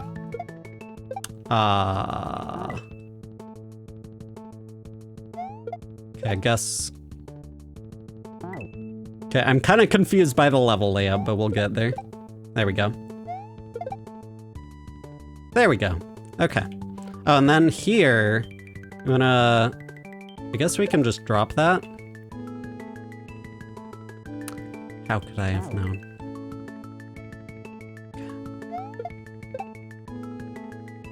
You actually don't need the juggle for that kind of Koopa. Okay. This level layout is a little bit awkward. There we go. Okay, and then you can, if you're close enough to the wall, the shell just passes through you. So you can know that you're safe that way. Double carry. To double carry, place the items together on the same tile. Then get a running start and slide into both while holding Y to grab. If successful, you'll be holding both items. Keys don't despawn, so you can also just move the key. Okay, so for a double carry here, ideally, what you want to do is run, like rub up against the, one of the objects so that you can drop the object there. That'll space these out together about 2-3 pixels apart. And then you can get a running start into it like that. Try again, same thing, just drop it, then just run into both. And the reason that you want them a few pixels apart from each other is the way that it actually works is for a double carry, you want to grab one object on one frame and then the other object on the next frame. So they have to be consecutive frames. It actually depends on the sprite slot as well. You want to make sure that let's see. The sprite in the higher sprite slot is the one you're grabbing last.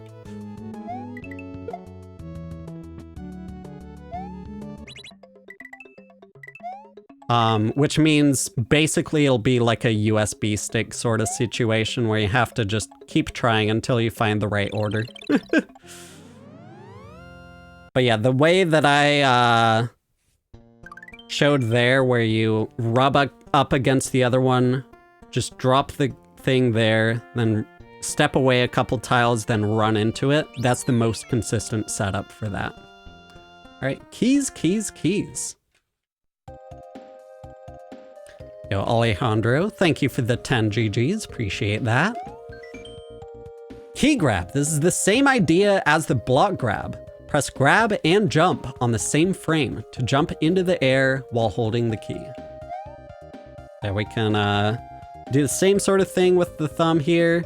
Get a good amount of distance from the controller and then slam down to hit both at the same time. Key spin. If you use A instead of B, you can grab the key and spin. Set the key down to enter the door. One thing you have to be careful of is if you run and jump over to here, you'll grab the key instead of landing on it. So you want to actually make sure to let go of the run button before you land on the key. Very easy mistake to make. Key drop. To get through this, kick the key onto the lower level. Get the key up to the next level by doing a key grab, but drop the key quickly beneath you. I press down the whole time. No, don't press down. To make it work easier. Pressing down does literally nothing. Literally nothing for keys. Then key grab again to win. If you're holding down, it drops. If you're not holding down, it drops. If you're holding down and left, it kicks. If you're holding left, it kicks. Holding down makes no difference. So you can just let go of the entire D-pad and drop it that way.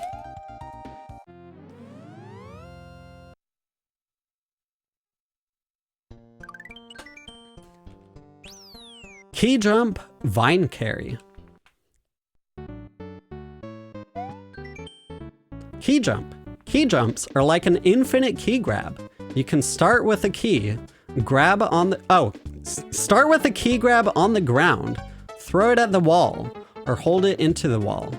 Fall on the key in midair and do a key grab to pluck it out of the air and gain extra height. I don't know why it refers to them as key grabs. That's a key jump in my opinion. That's a key jump.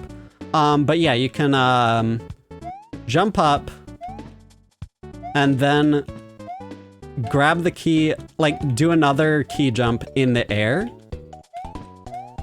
The way I like to do it, you can sort of get it to glitch inside the wall, like you can with spring jumps. I would recommend against that. I would recommend standing right about here to where when you drop it, it'll consistently, like, it'll just work. So make sure that the key is visually just barely touching the wall there. And then this is a good spot to where you can jump. And the way I would like to do it is to just like let go of both Y and B at the same time and then repress both at the same time. Basically use these two buttons together as one input. So both Y and B together, and it's a sort of rhythm you can get. So let me do that again. Oop. So stand just about so the key is barely touching the wall so it doesn't get glitched inside of the wall. Then let go of both Y and B together and then repress both together again. Oh God. That doesn't quite get you enough height. That's slightly annoying. Okay, so you can actually just set the key down there. Stand on the far leftmost edge while still facing right. And then do 2. There you go. Vine carry. To carry an item while on a vine, you need to catch it while holding onto the vine. Throw the key into the air and start climbing the vine. Then catch the key by holding X or Y. Yeah, you can't hold a vine right now because you're already holding an item. So you can toss the item up and then just grab it while you're already on the vine. Same sort of idea as doing a spin jump and grabbing. You know, Carlos, thanks for the gifts coming in. Appreciate that.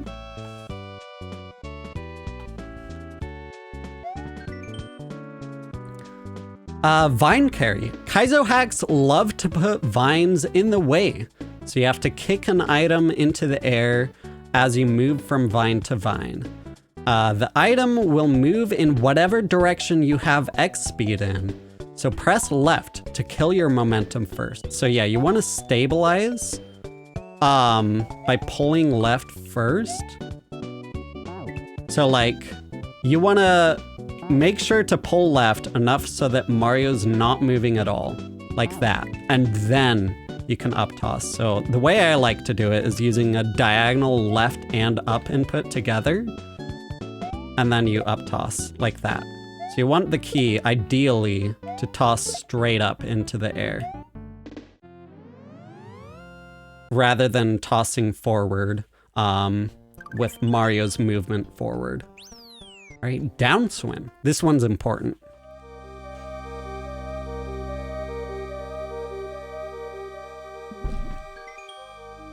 Down swim. Hold down while you press B to swim. Congrats. So yeah, either you can swim through this normally, it'll be painful, or you can not do that, and you can get a lot more finer control over your swim by holding down. That actually changes the amount of maximum upward speed that you can get while swimming, and you don't end up getting flung all the way up into the munchers here. And this is a specific kind of rhythm that you can get a feel for. But yeah, when you're holding down the entire time, it's generally a lot more lenient. Also a little pro tip, you don't need to hold the run button underwater. You just don't need it. This one's a little bit tricky because you need a little bit of extra time to be able to get enough height here, so you can sort of like stall a little bit here before moving forward. And then you might have to slow down a little bit here and there to make sure to get lined up in the right angle, which makes it a little bit tricky. This part definitely is a struggle. It'll take a decent few tries as a beginner as well. You know, Carlos, thank you for the gifts coming in. Appreciate that. All right, up and item swim.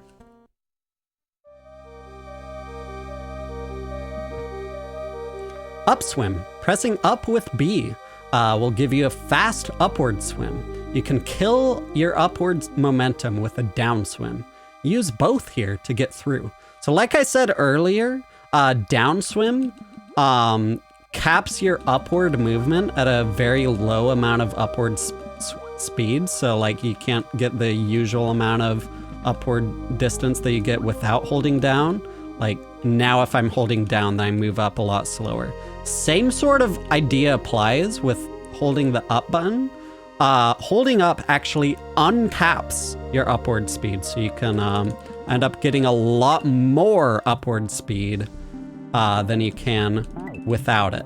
So holding up gives you a much higher speed cap, and then you can suddenly change your speed cap again by just pressing down, and just even the slightest tap of the down input suddenly grinds you to a halt instantly. So you can hold up, get a bunch of upward speed, and then use down. You can use the down button as essentially as a brake. One thing to know as well here is that generally if you're falling while swimming, you'll need 2 swim inputs to actually stabilize. One swim input still keeps a little bit of falling speed. So if you want to cancel out all of your falling speed, you want to hold down and swim twice, not just once.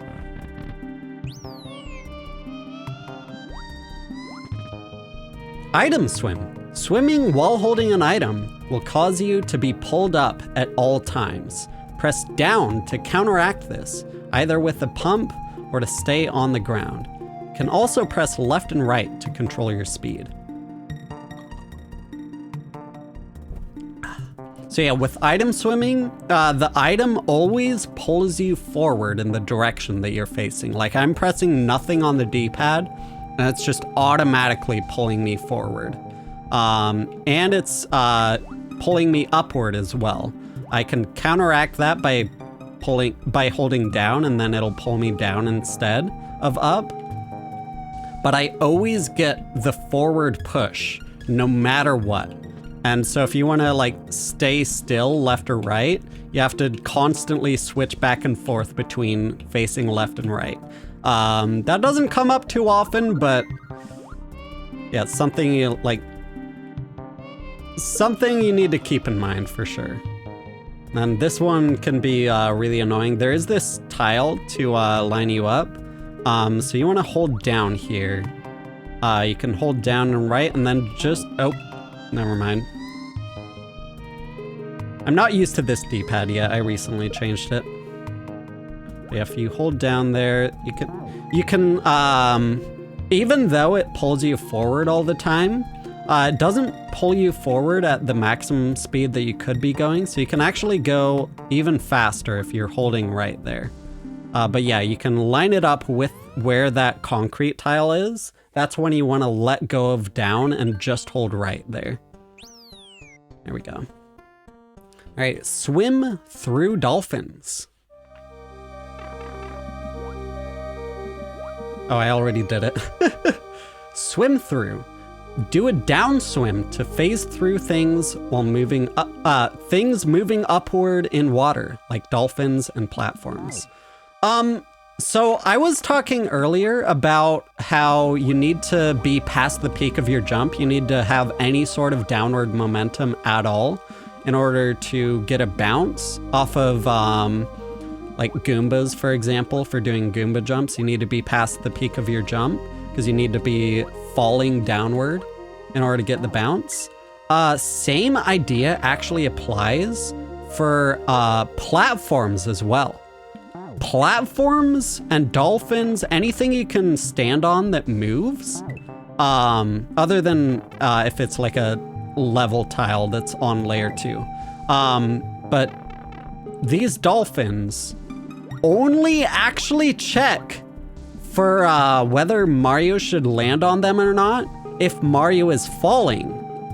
This works fine for example, for these clouds. these clouds pretty much do the same thing. You can only land on these clouds if you're falling, but these clouds aren't moving upwards, so like, it doesn't make much of a difference.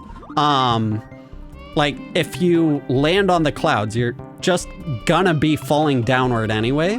But the difference here is that these dolphins are moving up. So if you can downswim, then Mario is moving up this entire time here. And while you're moving up like that, the dolphins move up faster than you, but because you're not moving down, it doesn't think you can land on them, and it just doesn't even bother checking. So you can clip through the dolphins that way. I don't know if I explained that well enough, but basically, as far as the game engine is concerned, if you're moving upward, those platforms might as well not even exist at all, basically. All right, key to swim test.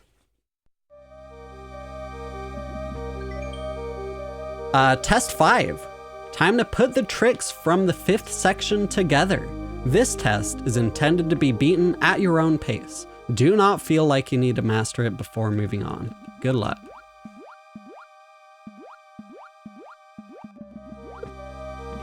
Oh yeah, one thing I didn't really touch on, when you're breaking a block like this, you can actually be too close to it that it doesn't end up breaking the block. So you want to make sure that you have at least a tile of space before throwing it, so you can actually be too close. I throw the key there, it doesn't even open up the block. You need to be at least a tile away so you can actually activate the block there.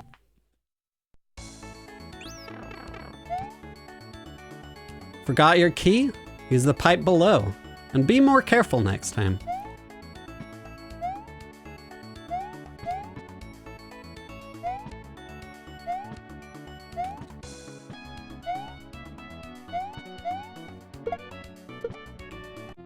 Nice, let's go.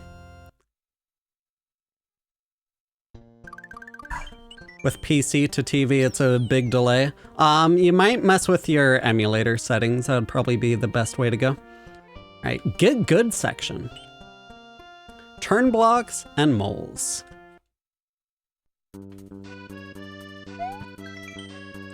Turnblocks. Throw an item sideways or up into a turnblock to set it spinning. If you throw a shell at a turnblock while standing next to it, the shell will not hurt you until it returns.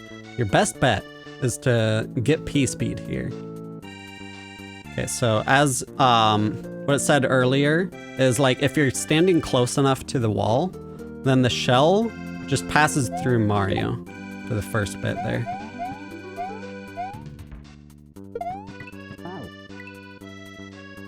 What was that? Oh. Is that the 4-block limit? I don't even know.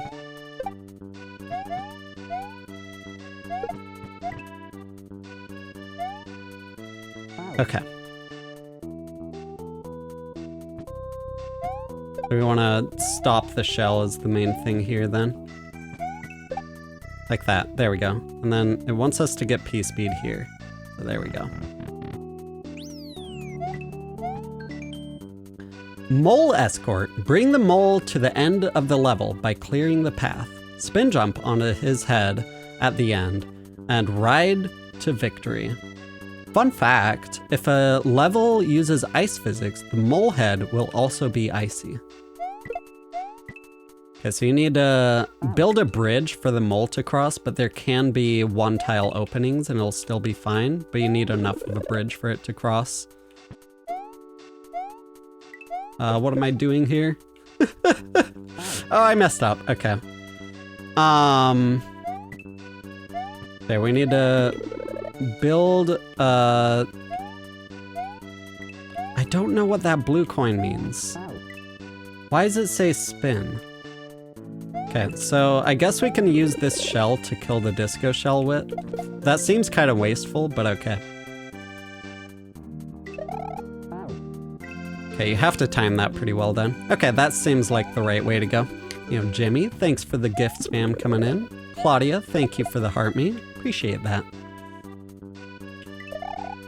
Yeah, there we go. Just have to time it right. Nice. Yeah, blue coin means spin jump. Yellow coin means normal jump. That is very important to know for playing Kaizo ROM hacks. All right, P switches. This is just teaching you about how things change with an active P switch. To get through this one tile gap, do a small spin jump while standing about one tile away, and then press right to fall into the gap. Okay, I have no idea what it's talking about, so we'll see once we get there. Oh, there we go. Nice. So yeah,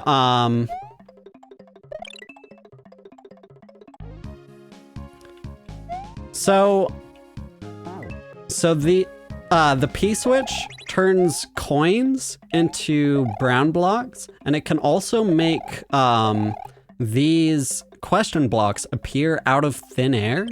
If you actually hit one of these question blocks and then leave the coin in the air, then the coin eventually will turn back into a brown block, which can be useful for when the P switch runs out. And then once the P switch runs out, all the coins turn back into brown blocks again, and vice versa. Midair P Activation.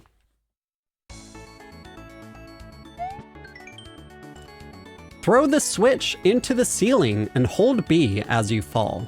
If you throw at the right time, the switch will fall into your feet and activate. Oh god, this is a really awkward angle for this. Why is the ceiling so low? Why is the ceiling so low? What?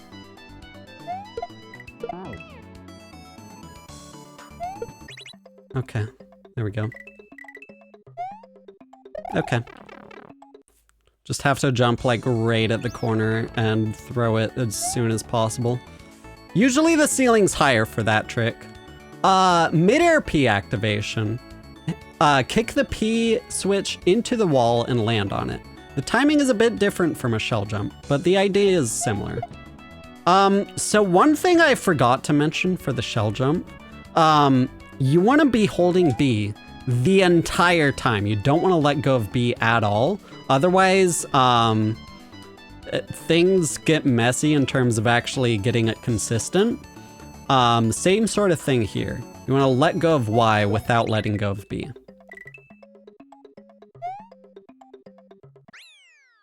I assume there's going to be a double shell jump level later on, and I can get more into detail about how to properly do shell jumps.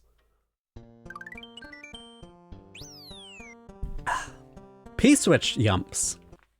These are P switch jumps, not yumps. P switch jumps. To do a P switch jump, press jump the frame you land on the P switch. Actually, technically, it's the frame after you land on the P switch. Kind of good to know.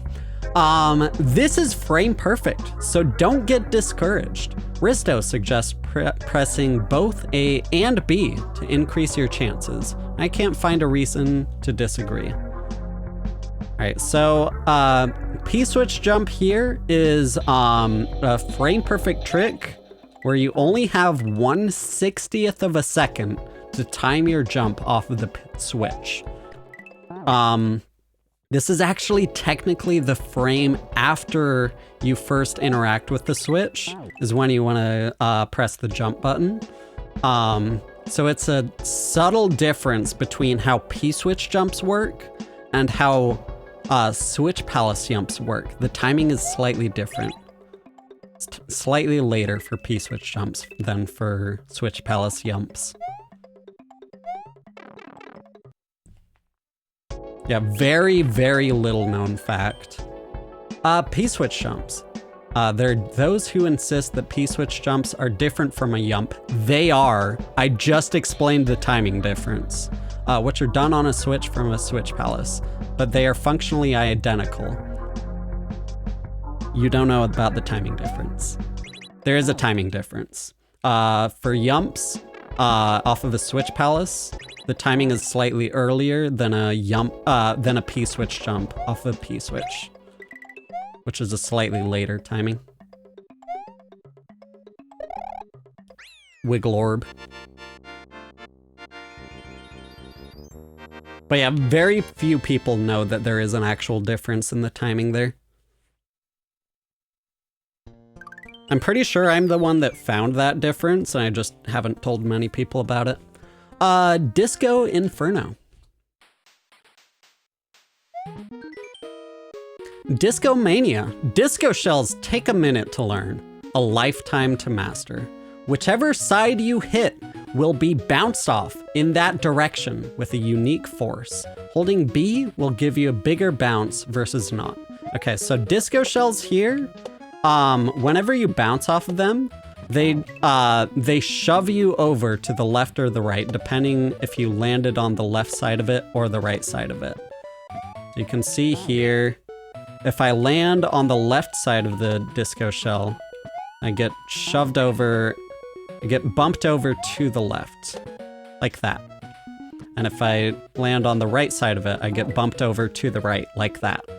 And this is something that you want to, generally you want to manipulate the disco shell to move in a specific way where you know with high confidence which side you're going to be landing on. So a big way to do that is to swerve out to get it to swing in a certain direction for long enough that you know for a fact that you're gonna end up on a specific side of it when you bounce off it. These suck to learn. Disco hops. Use big jumps to get over the muncher blocks. You can do a number of things to ensure the shell stays where you need it, but I find it easiest to use the left-right presses on the D-pad to dial in your right location. So yeah, you want to,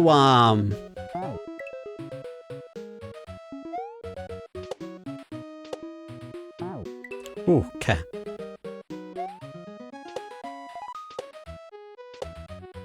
Oh god. Yeah. So you're gonna need to, when you bounce off of the disco shell and you're trying to move to the right, basically, sometimes you need to be sure to like counteract the bounce momentum that it gives you, and you can do that by holding right while it bounces you left, for example, like I'm doing here. And then the same works for the inverse, holding left while it bounces you right. This is something like you can get it specifically to swing to a more stable location to where you know it's gonna bounce you right. It's just, it'll take a lot of getting used to. Disco Surf. This room is designed to teach you how to surf on a disco shell. Find a spot near the top, but still on the right of the shell. Let go of B and hold Y and right, and you can cruise with the shell holding steady beneath you. So it can help sometimes, depending on the level, to do a couple of high bounces first, to make sure that the disco shell starts moving at full speed to the right. And then when you're starting out with riding the disco shell to the right, it can help to not quite hold the right button quite yet, to make sure that you're lined up right on the right part, like centered enough toward the shell. And then if you're riding the disco shell for long enough, I can kind of show you what happens, hopefully. If you're riding it for long enough, you can actually end up outpacing the shell. This is not gonna happen here. Let me see if I can get it to happen. Right there. So that time I outpaced the shell. So the way I counteract that is sometimes I just let go of the D-pad for a little bit, and that'll bring me close to the center without too much issue. But yeah, the big thing here is you want to swing to the right of the disco shell to make sure to bait it to the right and give it enough speed to the right before you start riding it. So I can sort of hook around it and then get bouncing to the right like that. You want to make sure that it's moving at full speed before you start the low bounces like that. Two other things. You can use a spin jump to kill a disco shell. Don't do that here. You can get the same bounce off the disco shell in midair. Discos will move in midair, so be careful. Okay, so it doesn't want me to kill the disco shells, so... Oh, I can kill it after it's done its job here. I can kill that one there, and then we want to do a midair bounce off of that one. So you want to get to the right side of this one. It does need to be to the right side of the disco shell. The left side will, again, bump you over to the left, which you don't want.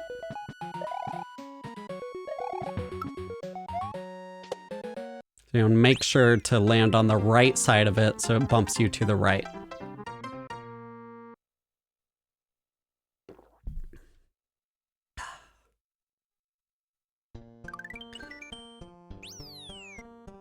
Yo, Jesus NX from Twitch, or I'm not sure how that's pronounced,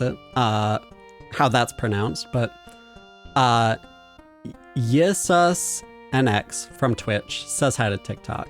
All right, grinder spinning. This is a lot harder than it looks. A lot harder than it looks. The secret of grinder spinning is to match your speed to the grinder. Doing this before you land is best, but if you're holding X, you can tap left and right on the D-pad to adjust your speed. So, the thing to know about these saws that run along the floor is their hitbox is tiny. Very, very small hitbox. You gotta be dead center on it, similar to the pufferfish, the Fugumanon. And then the thing here is you wanna let go of the D-pad and just make small adjustments by tapping left or right. Like tapping left to slow down and then tapping right to speed up. Just tiny little taps. You can do multiple taps if you want to speed up more, but you want to make sure it's just really quick little taps to make small adjustments to your speed. And you got to be dead center on the saws here. It's really hard to line yourself up right, and this is something you get a feel for over time. But yeah, you saw there that like I sort of just phased through the saw because the hitbox is really tiny. You gotta be dead center on it.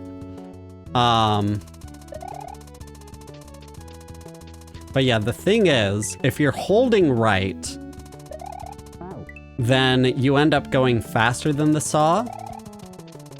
Like that. So you don't want that to happen.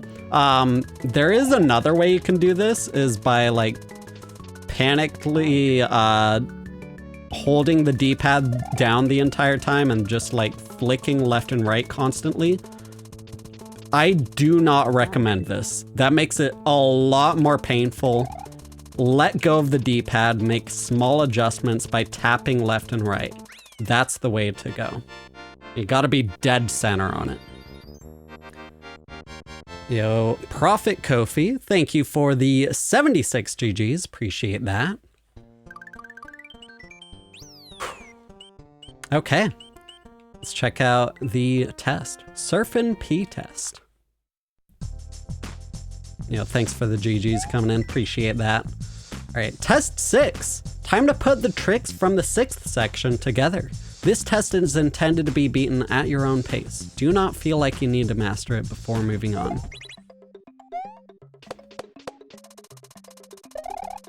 Okay, so another useful thing about disco shells is the hook maneuver. So you want to swing out ahead of it to the right and then hook left into it.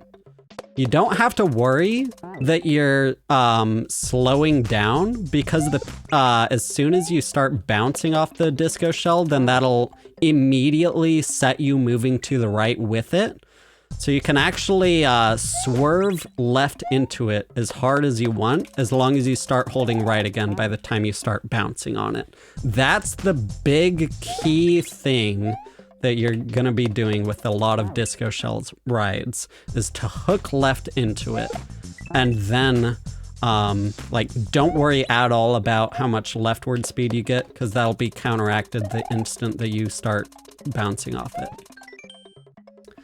You don't need to yump. If you hold B through the crush and press Y again after you hit the switch, you will get enough horizontal distance to avoid the muncher and get out in front of the disco.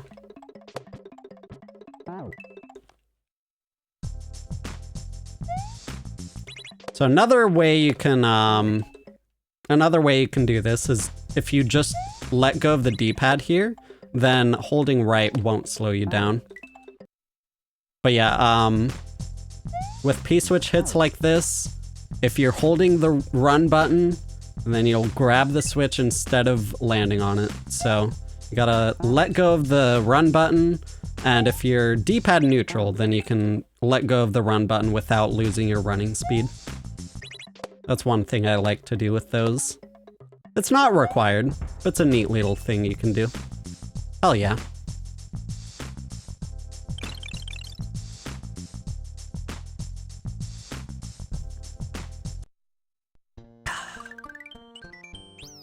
Okay, Yoshi section.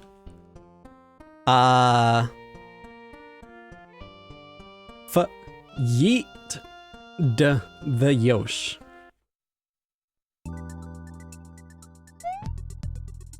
Feed baby Yoshi. Baby Yoshi needs to eat 5 things in order to grow into a big Yoshi. Oh, okay. Don't want to throw that one. I think you can toss it up like that. There we go. Then we can throw that one, because no?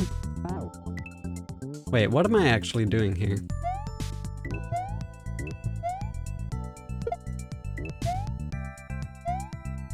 Oh. Okay, I want to bounce. Okay. We use a bounce for one of those. Actually, no, we can just... Yeah, so if we bounce off the left side there,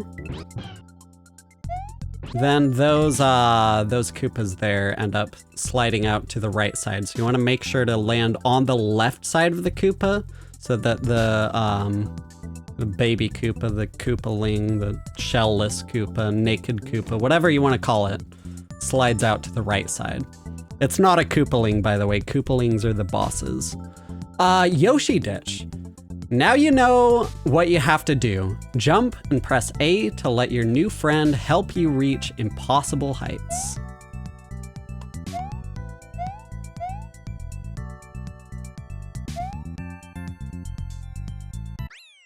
Wiggle orb. Yo, Blue Ribbon High Life, thank you so much for the raid. Welcome on in, everybody, from Blue Ribbon High Life stream. Hope you're all doing well. Welcome on in, Undead Blackbird, Abe Lincoln, Blue Ribbon High Life. How's it going? Hope you're all doing well. You know, Similarian, welcome on in. Blue Ribbon, I have a little bit of info, some hot tech for you. With the P-switch jumps, with the message box you had in the second room here, you said that P-switch jumps and Switch Palace Yumps are basically the same. However, the timing is actually different. For a P-switch jump, you want to press jump on the frame after landing on the P-switch. For a Switch Palace Yump, you want to press the jump input on the same frame as you're landing on the Switch Palace. The P-switch jump timing is actually slightly later than a Switch Palace Yump timing. They are different. All right, Yoshi learns colors. Yoshi colors: green shell, spit out; blue shell, fly; red shell, spit fire; yellow shell, stomp power; disco shell, all effects. Yoshi color will also have that effect on all shells. So if you spit out a green shell, then it just spits out as a green shell.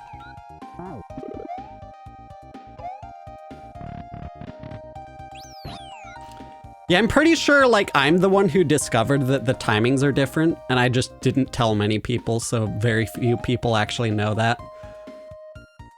So yeah, if we use a red shell here, and then you spit out fire, that'll actually kill chugs. Pretty powerful fire. And then the blue shell lets you fly.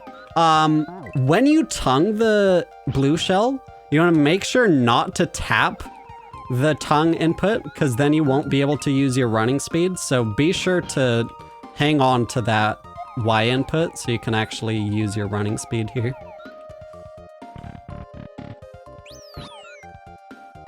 All right. So this yellow shell gives you stomps as you land on the ground, like that. And I'm able to make this Goomba bounce up into the switch and hit the switch for me.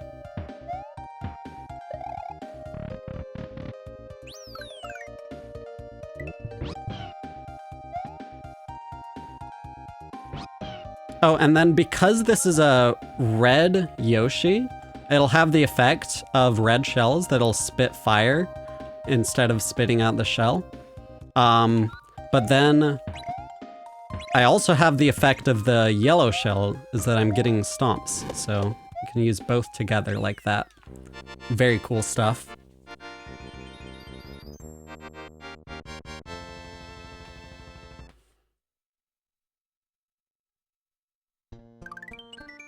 All right, double eat.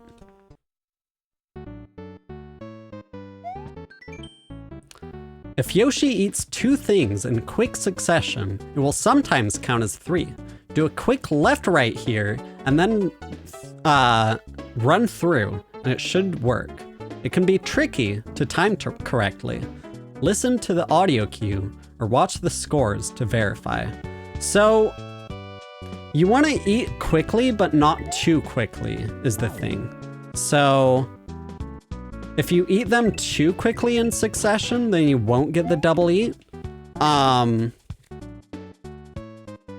you want to find just the right rhythm.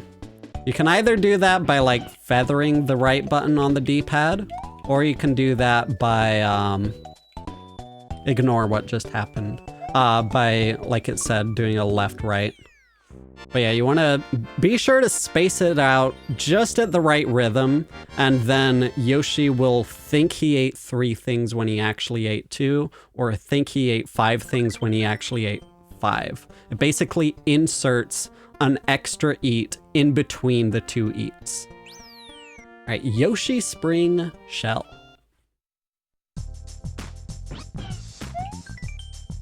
Yoshi Spring. These are easier with a Yoshi versus not, but still tricky. Spit the spring in mid-jump and land back on it to get a spring jump high into the air. Like that. You want to actually spit it out pretty early. Otherwise that happens, it walls you off. That's because Yoshi's mouth is quite a lot higher up over his feet. You want to give it some extra falling time by spitting it out earlier. Yoshi Shell. Timing for Yoshi Shell Jump is different than for a normal shell jump. Eat the shell and spit as you reach the peak of your jump. A quick left-right might help you with the timing. So yeah, after you spit out the shell, you will want to do a left and right. If you hold right into it, then you're much more... I got lucky that time, but if you hold right, that's a lot more likely to happen. I don't fully understand the mechanics behind it, but after you spit out the shell, you want to pull left, like do a left-right wiggle in the air as the shell is bouncing off the wall. That's actually pretty important to do.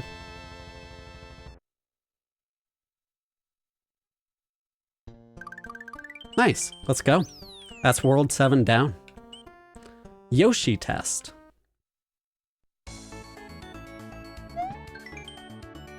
Time to put the tricks from the Yoshi section together. This test is intended to be beaten at your own pace. Do not feel like you need to master it before moving on. Good luck.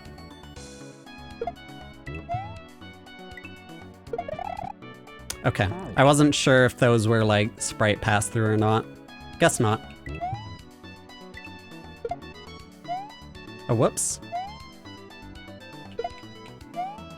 Oh, whoops. Let's respawn it. Ah! I keep jumping too early. I'm expecting the ceiling to be, okay. Actually, I don't want that to spawn sooner, probably.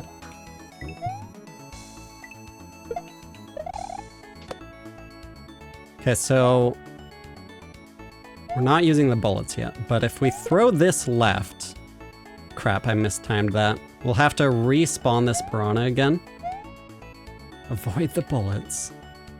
We want it to line up to where Yoshi eats it on the way left and then comes back here. Now we can do the bullets. Nice, got the double eat, let's go.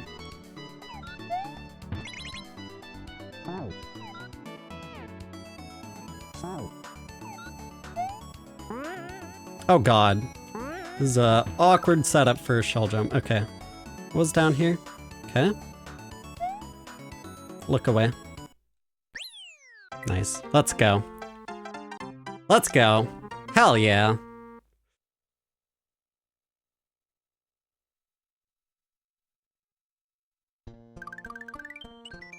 Okay. Cape section. Hell yeah. Basic cape tech. Cape float. With a cape, holding jump causes you to float slowly towards the ground. Let go to resume falling fast. Ducking will help you to get through a small opening. So yeah, generally when you're floating, it does help to do a duck jump like this. Like that, but not required. But it can definitely help you with like low ceilings and stuff like that. Ducking is definitely required here, though. Turnblocks. A small note about these turnblocks. Only 4 of them can be turning at any one time. Jump up under them to see for yourself.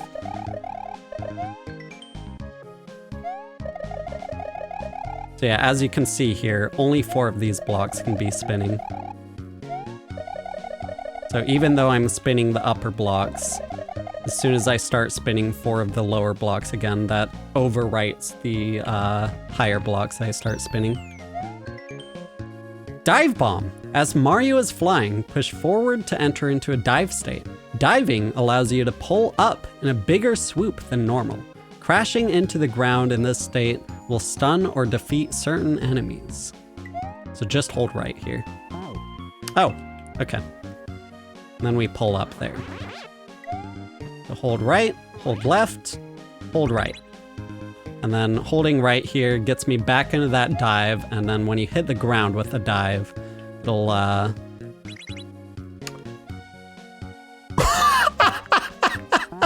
I didn't know that actually activated switches, that's funny. But yeah, it'll bump up stuff like Goombas. Nice.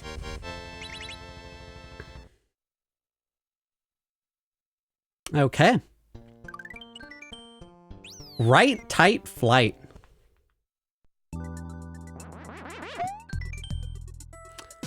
Cape. When you have a cape and get P speed, you can jump into the air to fly. You need to hold Y to keep in flight state. You can keep flying by rhythmically pressing the D-pad in the direction opposite to the way you're moving. To fly through tight areas, try doing smaller pumps. Slowing down by tapping B as you press back on the D-pad helps. You can regain speed again by tapping forward again. Okay, so that doesn't explain it too well.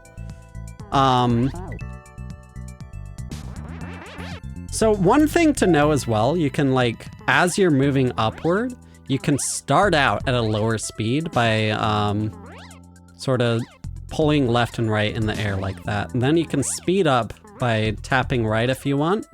Oh god, this is a lot less basic already. Okay. So yeah, you can... it's actually like a hidden sort of mechanic in Super Mario World that you can, if you're holding left while flying right, then you can repeatedly tap the B button in the air and that'll slow you down. When you're playing through the original game, you're just straight up not going to notice that as a thing. I would not recommend slowing down here. Don't do that. That would just require you to spend more time dodging these death blocks. Fly fast here.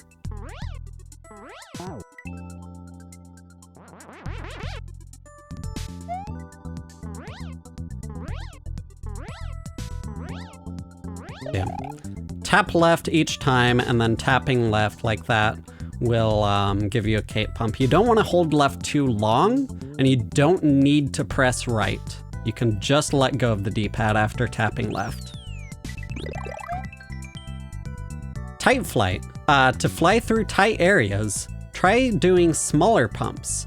Slowing down by tapping B as you press back left on the D-pad helps. You can regain speed by tapping forward again. So yeah, you can start as a slower speed depending on the trajectory you start flight with. Nice, let's go. Slow down if you want more practice. Yeah, pretty much, exactly. This is a Super Mario World ROM hack called 2Kaizo2Learn, made by Blue Ribbon High Life. All right, learn to spin fly.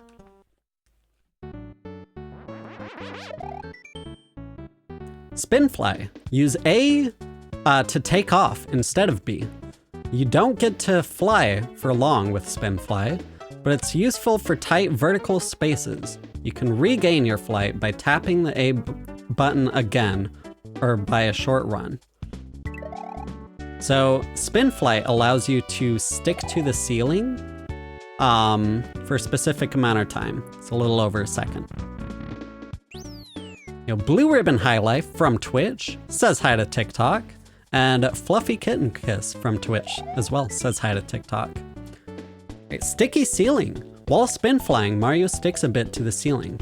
While there, you can move left or right to get enemies out of your way. Yeah, if you're spinning too fast, then that can happen. So you can slow down to make sure the thwomp has time to drop out of the way there, and then speed back up to the right again. Yo, Undead Gaybird from Twitch says hi to TikTok, and Abe Lincoln from Twitch says hi to TikTok as well. All right, cape cancel.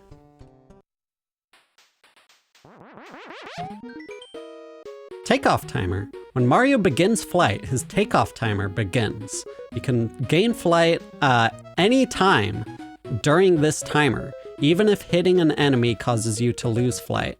If you lose cape, you are not in flight. So yeah, if you take off, it doesn't fully explain it here, but if you're in flight, like I am, actually it's not showing the graphics here. I want to pause it the exact moment that I'm in flight. Okay. So, crap.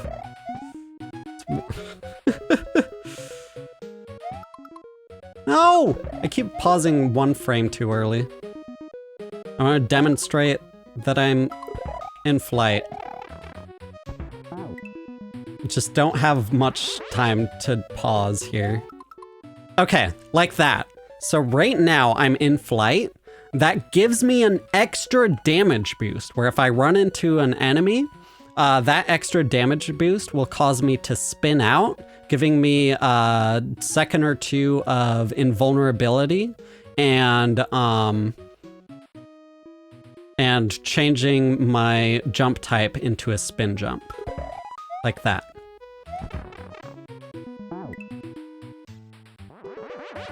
And then because I'm spending a short enough time in the air, I can just get back up to P speed and do a second takeoff there.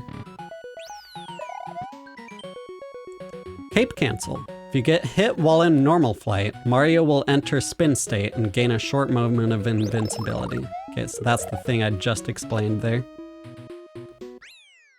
Feel like that was in the kind of reversed order.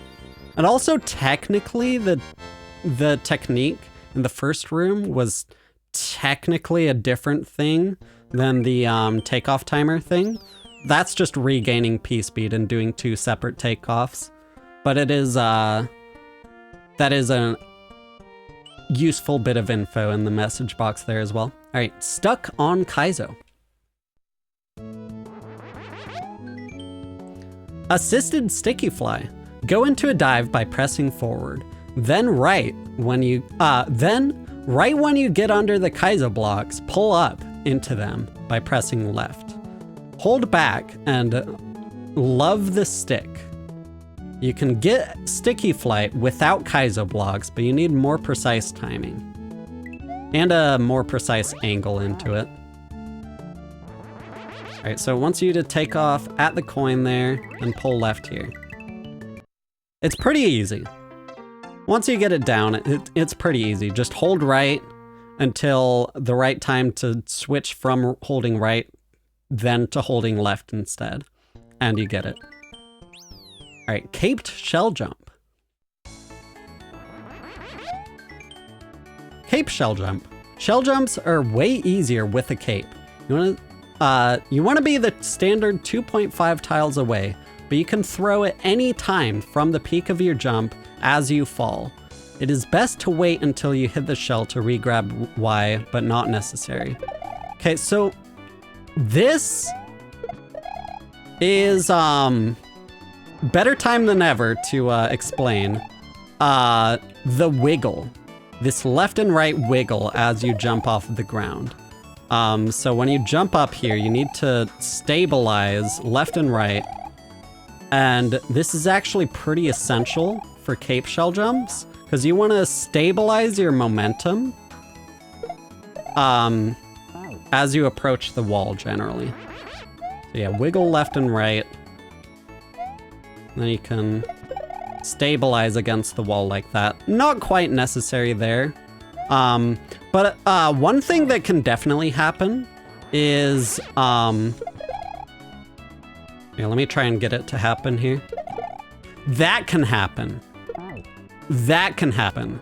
That happens if you re-grab the Y button and that causes you to spin. And sometimes it is kind of luck-based, but sometimes that can end up flicking the shell out of the way. And I think it happens more often if you're farther away from the wall. But there are a couple ways you can avoid that. Either you can duck jump, that way you don't spin in the air at all. Also, I just got insanely lucky with all those tries. You can duck jump, or you can wait until after you get the bounce off of the shell, then press Y, and make sure that if you do end up flicking the shell, it'll be after the bounce and you get the bounce anyway. Same sort of thing happens with Fire Flower as well. Gotta be careful of that. All right, patched turnaround. While in normal flight, tap X without letting go of Y at the top of your pump. You will turn around and be facing the other direction and can continue flight. Without a patch, this move works half the time. Be careful of speed. So yeah, in Super Mario World, with the cape, you can do all sorts of things. One thing that you can do with cape is you can spin by pressing the Y button or the X button.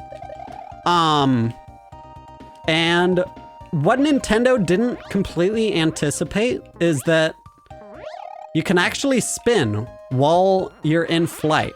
They didn't fully anticipate it because in order to press the spin button, that's the same button that you use for flight. And I'm getting a precise glitch there.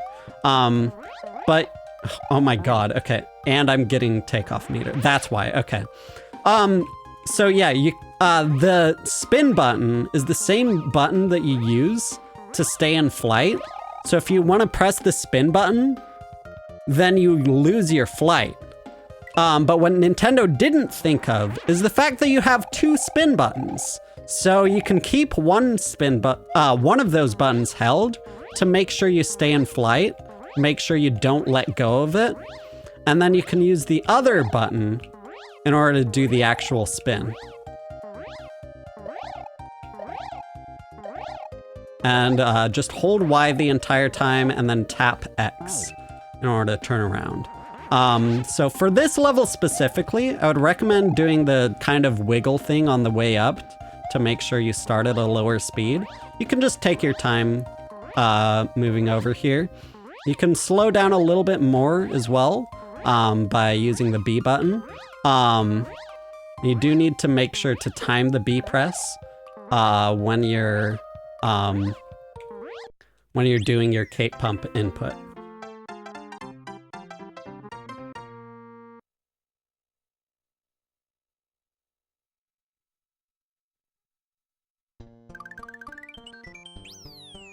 Okay, and now, oh yeah, the cape test, of course. Time to put the tricks from the cape section together. Here you will use spin fly, sticky fly, slow fly, and turnaround. If you liked this section, check out Learning to Fly for tutorial levels on many more cape mechanics. That's supposed to be a spin fly, okay. Wait, is it? Yeah. Maybe this one is when I'm supposed to normal fly. No, that's still spin fly. Okay, this whole section here is spin fly.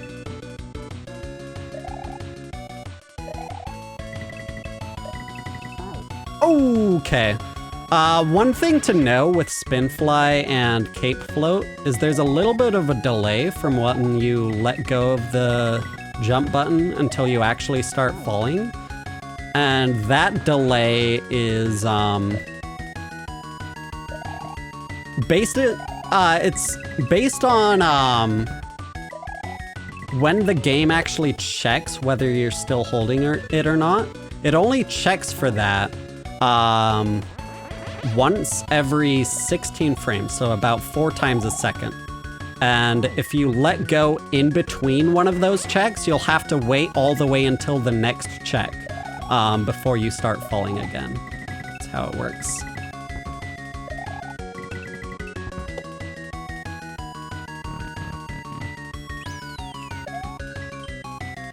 Time to put the tricks... Oh, that's the same message. Okay, I'm doing advanced stuff here. Not gonna get into that now. Crap, okay. Just hold right, then hold left. And spin. And here you'll want to be careful about your speed, because you want to start ascending. And in order to ascend, you're gonna need to give yourself space. So you'll want to slow down while moving to the left. And obviously be sure not to slow down too much. If you run out of space like this, you can turn around again, keep flying upward like that. And then once you get enough height, be sure to get over to the left as quickly as possible before hitting the wall. Because if you hit the wall, then you're dead. Unless you turn around. Okay. Shell section. Let's do this. All right, shell buckets. Shell buckets are a good intro to all shell tricks. Kick the shell into the muncher bucket and bounce off it while holding B. Oh god. This is a big bucket.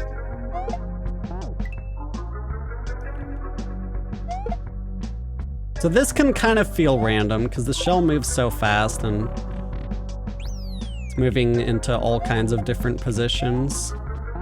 Yeah, it can basically feel random. Technically, if you give the shell more speed, then that gives you a higher chance of making the jump. There you go.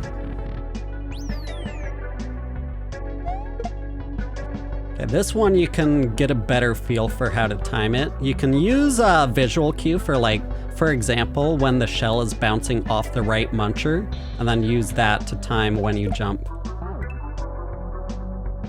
So yeah, if I jump right as it hits the right muncher there, now, then that lines me up perfectly.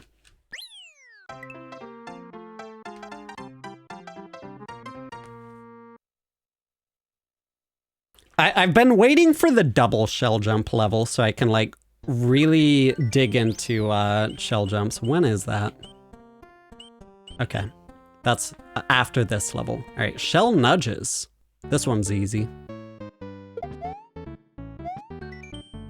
Shell bump, shell jump. Shell bumps or nudges are a trick where, as you fall, you ricochet a shell against a solid surface and bounce off the shell.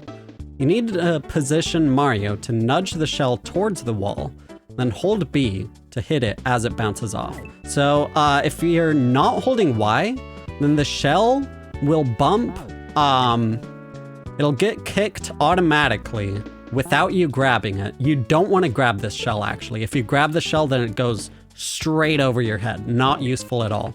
So you don't want to grab the shell, just bump it. And to just bump it, you hold B without holding Y. And you want to make sure, because it always bumps away from Mario, you want to bump the left half of it to make sure it bumps to the right there. And that one, because there are walls on either side, you don't even have to worry. You can just do that and it just works. And that one, of course, hit the left side of it to make sure it goes to the right. Easy peasy.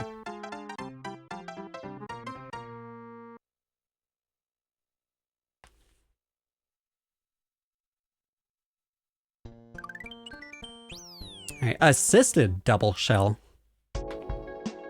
Okay. Assisted double shell jump. Line up the shells, do a shell jump. As you go up, press and hold Y as so you grab the second shell. The second shell, use the second shell to do a second shell jump. You will have to let go of the shell quickly to release before the jump peak.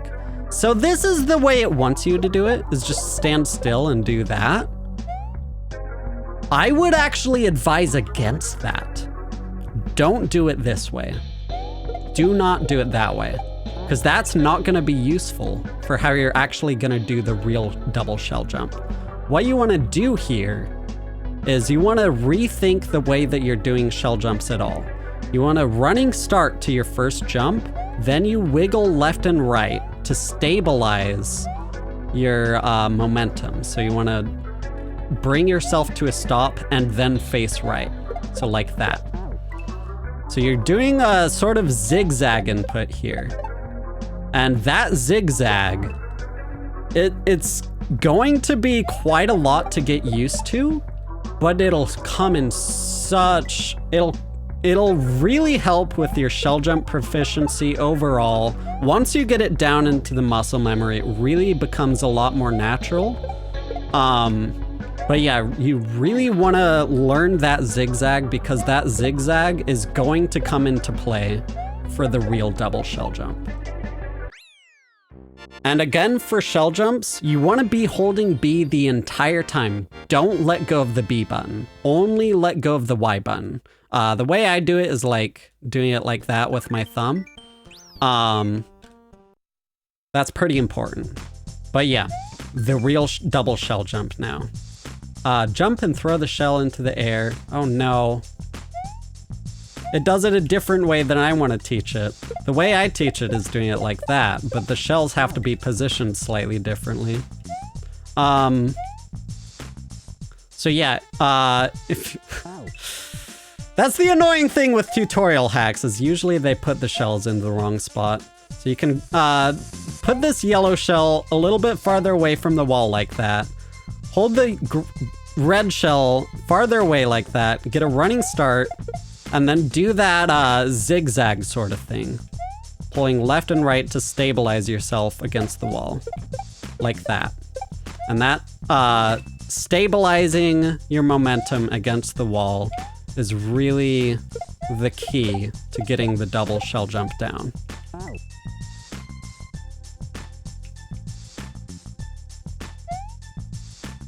So do it like that. And the way it wants you to do it is like that. That works too. That works too.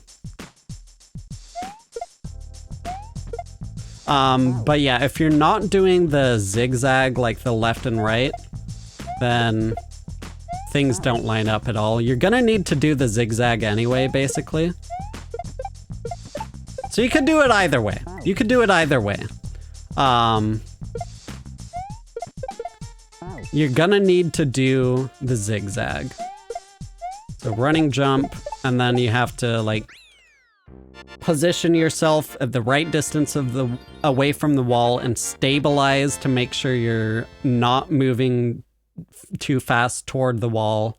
You're gonna have to do that all in the air. Okay, turn back and go. So yeah, both of those strategies for the double shell jump, both of those work. But yeah, the big thing is doing that left and right swerve in the air. Practice that a lot with the single shell jump. That's the main thing. Turnbacks. To do a turnback, jump and throw the shell against the wall behind you. You will need to quickly tap left, then press right after letting go. Wait for the shell to land on the munchers, then bounce on it and keep going right.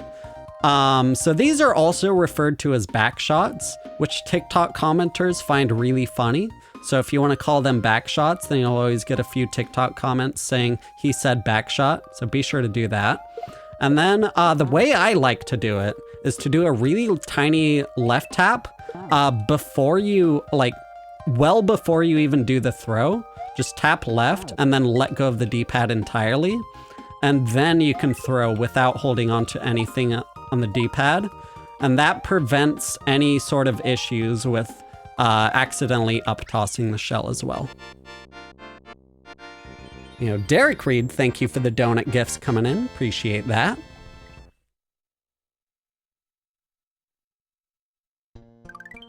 Okay, special green shell.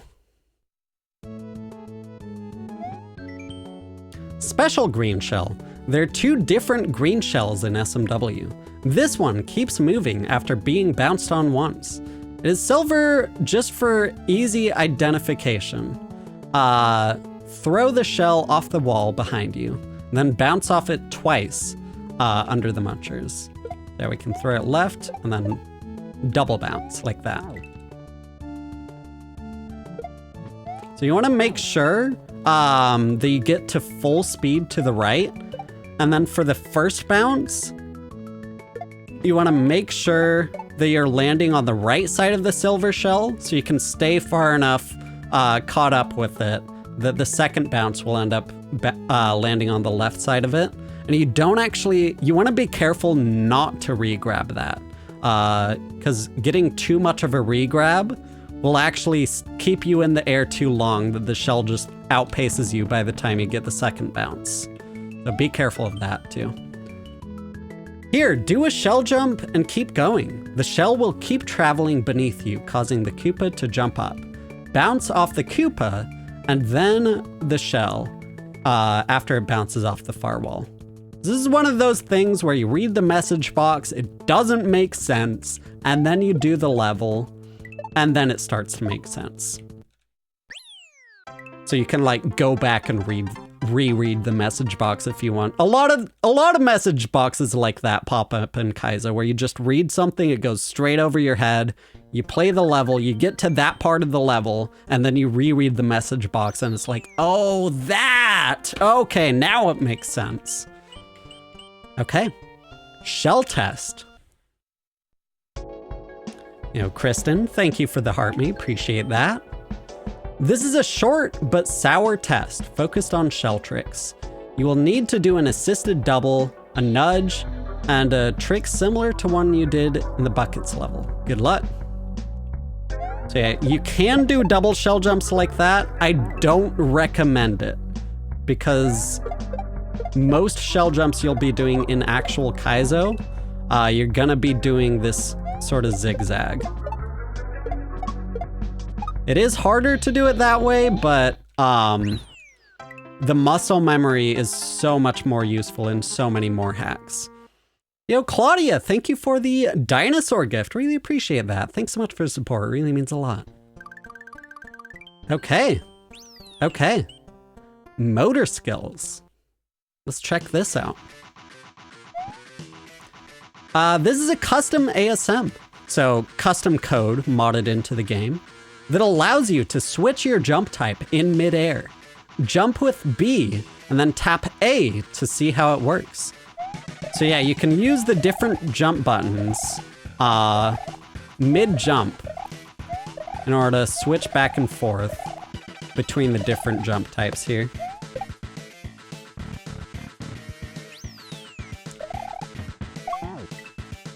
So this one, you spin off these first, then you do a normal jump off the last one. So yeah, this is getting into the custom, like ASM custom things modified into the game, rather than the things that just work with the original game. Multi-jump. These are the Invictus training rooms, yeah, pretty much. This is much less common, but I thought it was fun. Press jump while in the air to jump again.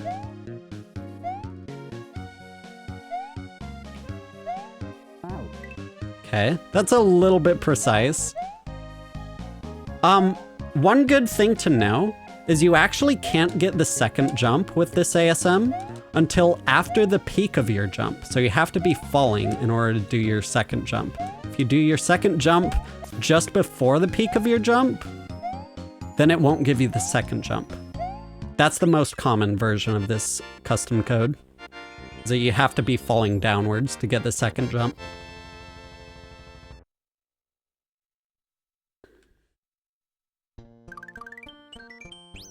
Controlling on-off.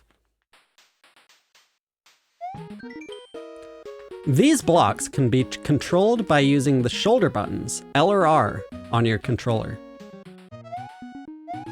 So by pressing the R button here, I am switching these blocks off and on. You can do that like mid-jump there.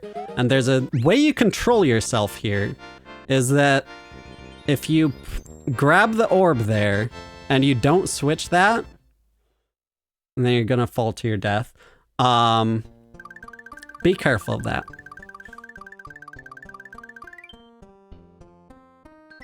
Okay, I think that's a whole hack. Oh wait, no. That's not the whole hack yet. Final test. Okay. Time for a final test. If you have beaten everything up to this point, you are already ready to start on some beginner hacks. This victory lap should help you reflect on all you've learned and accomplished. Congratulations. Okay, so you don't want to enter that pipe. Oh, that's a falling Goomba. Okay, so yeah, sometimes if you place a sprite into a level that doesn't have the graphics data for that sprite loaded, then it'll just use whatever graphics were loaded for whatever other sprite, and it'll sort of look glitchy there.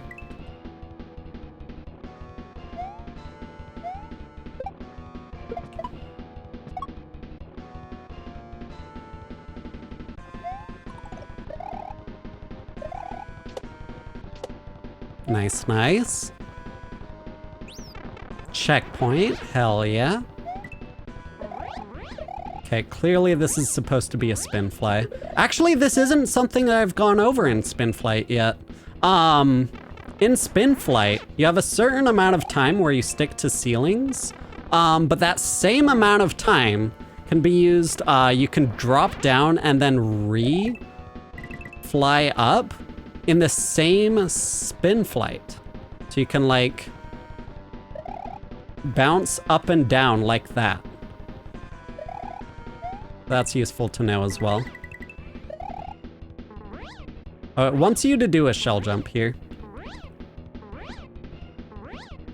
Let me do it the way it wants you to do. Oh crap. I could cheese the heck out of this, but I want to be informative. Oh, that was another thing with the fact that it only checks for whether you're holding jump once every 16 frames. With that kind of spin flight and stuff like that, you can end up pressing it too early. Yo, Mecha, thank you for the game controller. Appreciate that. Or, sorry, yeah, you can end up holding onto it just slightly too long past the second check, and then it'll keep it held for the entire remaining 16 frames after that check. You want to do just 2 tiny little taps of the jump button there. And then if you're doing a shell jump right out of flight like this, you actually want to be sure to do the shell jump quite late while you're moving down like that.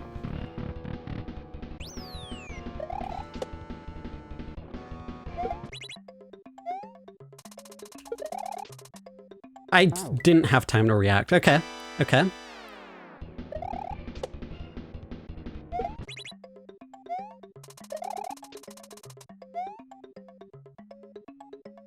Guess I can just swim over, yeah. That works. Oh god. It's a kind of awkward setup. I think this is the final room, if I remember correctly.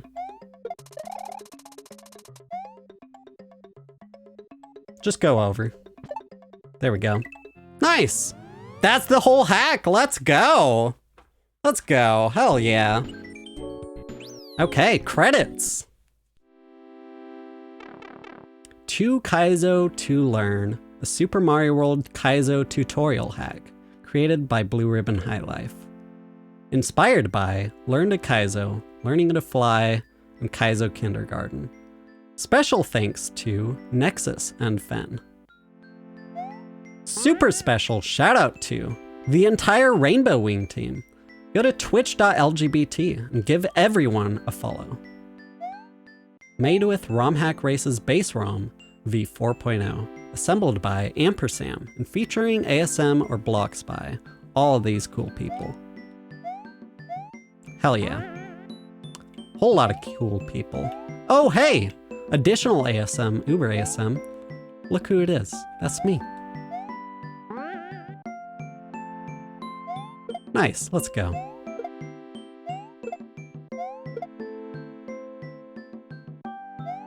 Do good, empower the disenfranchised, liberate the poor. Hell yeah. Hell yeah, let's go. Let's go! Okay, that was a really fun playthrough. There was a lot to cover there. What's it say when the lightning strikes here? I saw something. Good luck? I think it says good luck. Yeah, it says good luck. GL, GL, GL. Hell yeah. Let's go. Easy game, but only because I've been playing these ROM hacks for 5 years now. When you play this on your own, you're gonna struggle quite a bit. But yeah, I kind of wanted to check out Learning to Fly as well. Oh, what's here? Oh, that's the credits again. There's no left path. Interesting. Okay. I think maybe that's where I'll end it for today. My hands are feeling really nice though. I could go back to Storks or something. I don't know. I feel like this is a good stopping point for the stream. Just have this full playthrough with me explaining a bunch of extra things that's not covered in the hack. Have people have this video as a reference for stuff like this. You need the lens of truth to take the left path. There you go. But yeah, I think that's where we'll be ending stream for tonight. Maybe next stream we can go into Learn to Shell, Learning to Fly, Kaizo Kindergarten, some of the more intermediate level tutorial hacks. Actually, wait. I kind of want to do Learn to Kaizo. Maybe. Revisit the classic here. Learn to Kaizo. This one actually isn't on SMW Central. You have to Google it and find it on romhacking.net, I believe. This is an older tutorial hack here. Learn one Kaizo, yeah, basically. Do I want to play through this whole thing? I think I've covered everything. Let's just do the midair. I just want to do a midair. Let's do a midair. I think let's do a midair to end stream off. It tells you to use Dram's tutorial, but that's obsoleted by my tutorial video. I have a tutorial video for this. That's how you do it. Let's go. Okay, I think we're gonna end stream there. Thank you so much for watching. I really appreciate it. Hope you all have a fantastic night, and I will see you all next time. Hopefully not too long from now. My hands have been hurting a bit lately. Doing the tutorial hack like that helps a lot because that's not much input intensiveness and mainly talking intensiveness. But yeah, thank you so much for watching. Really appreciate it. Hope you all have a fantastic night, and I will see you all next time.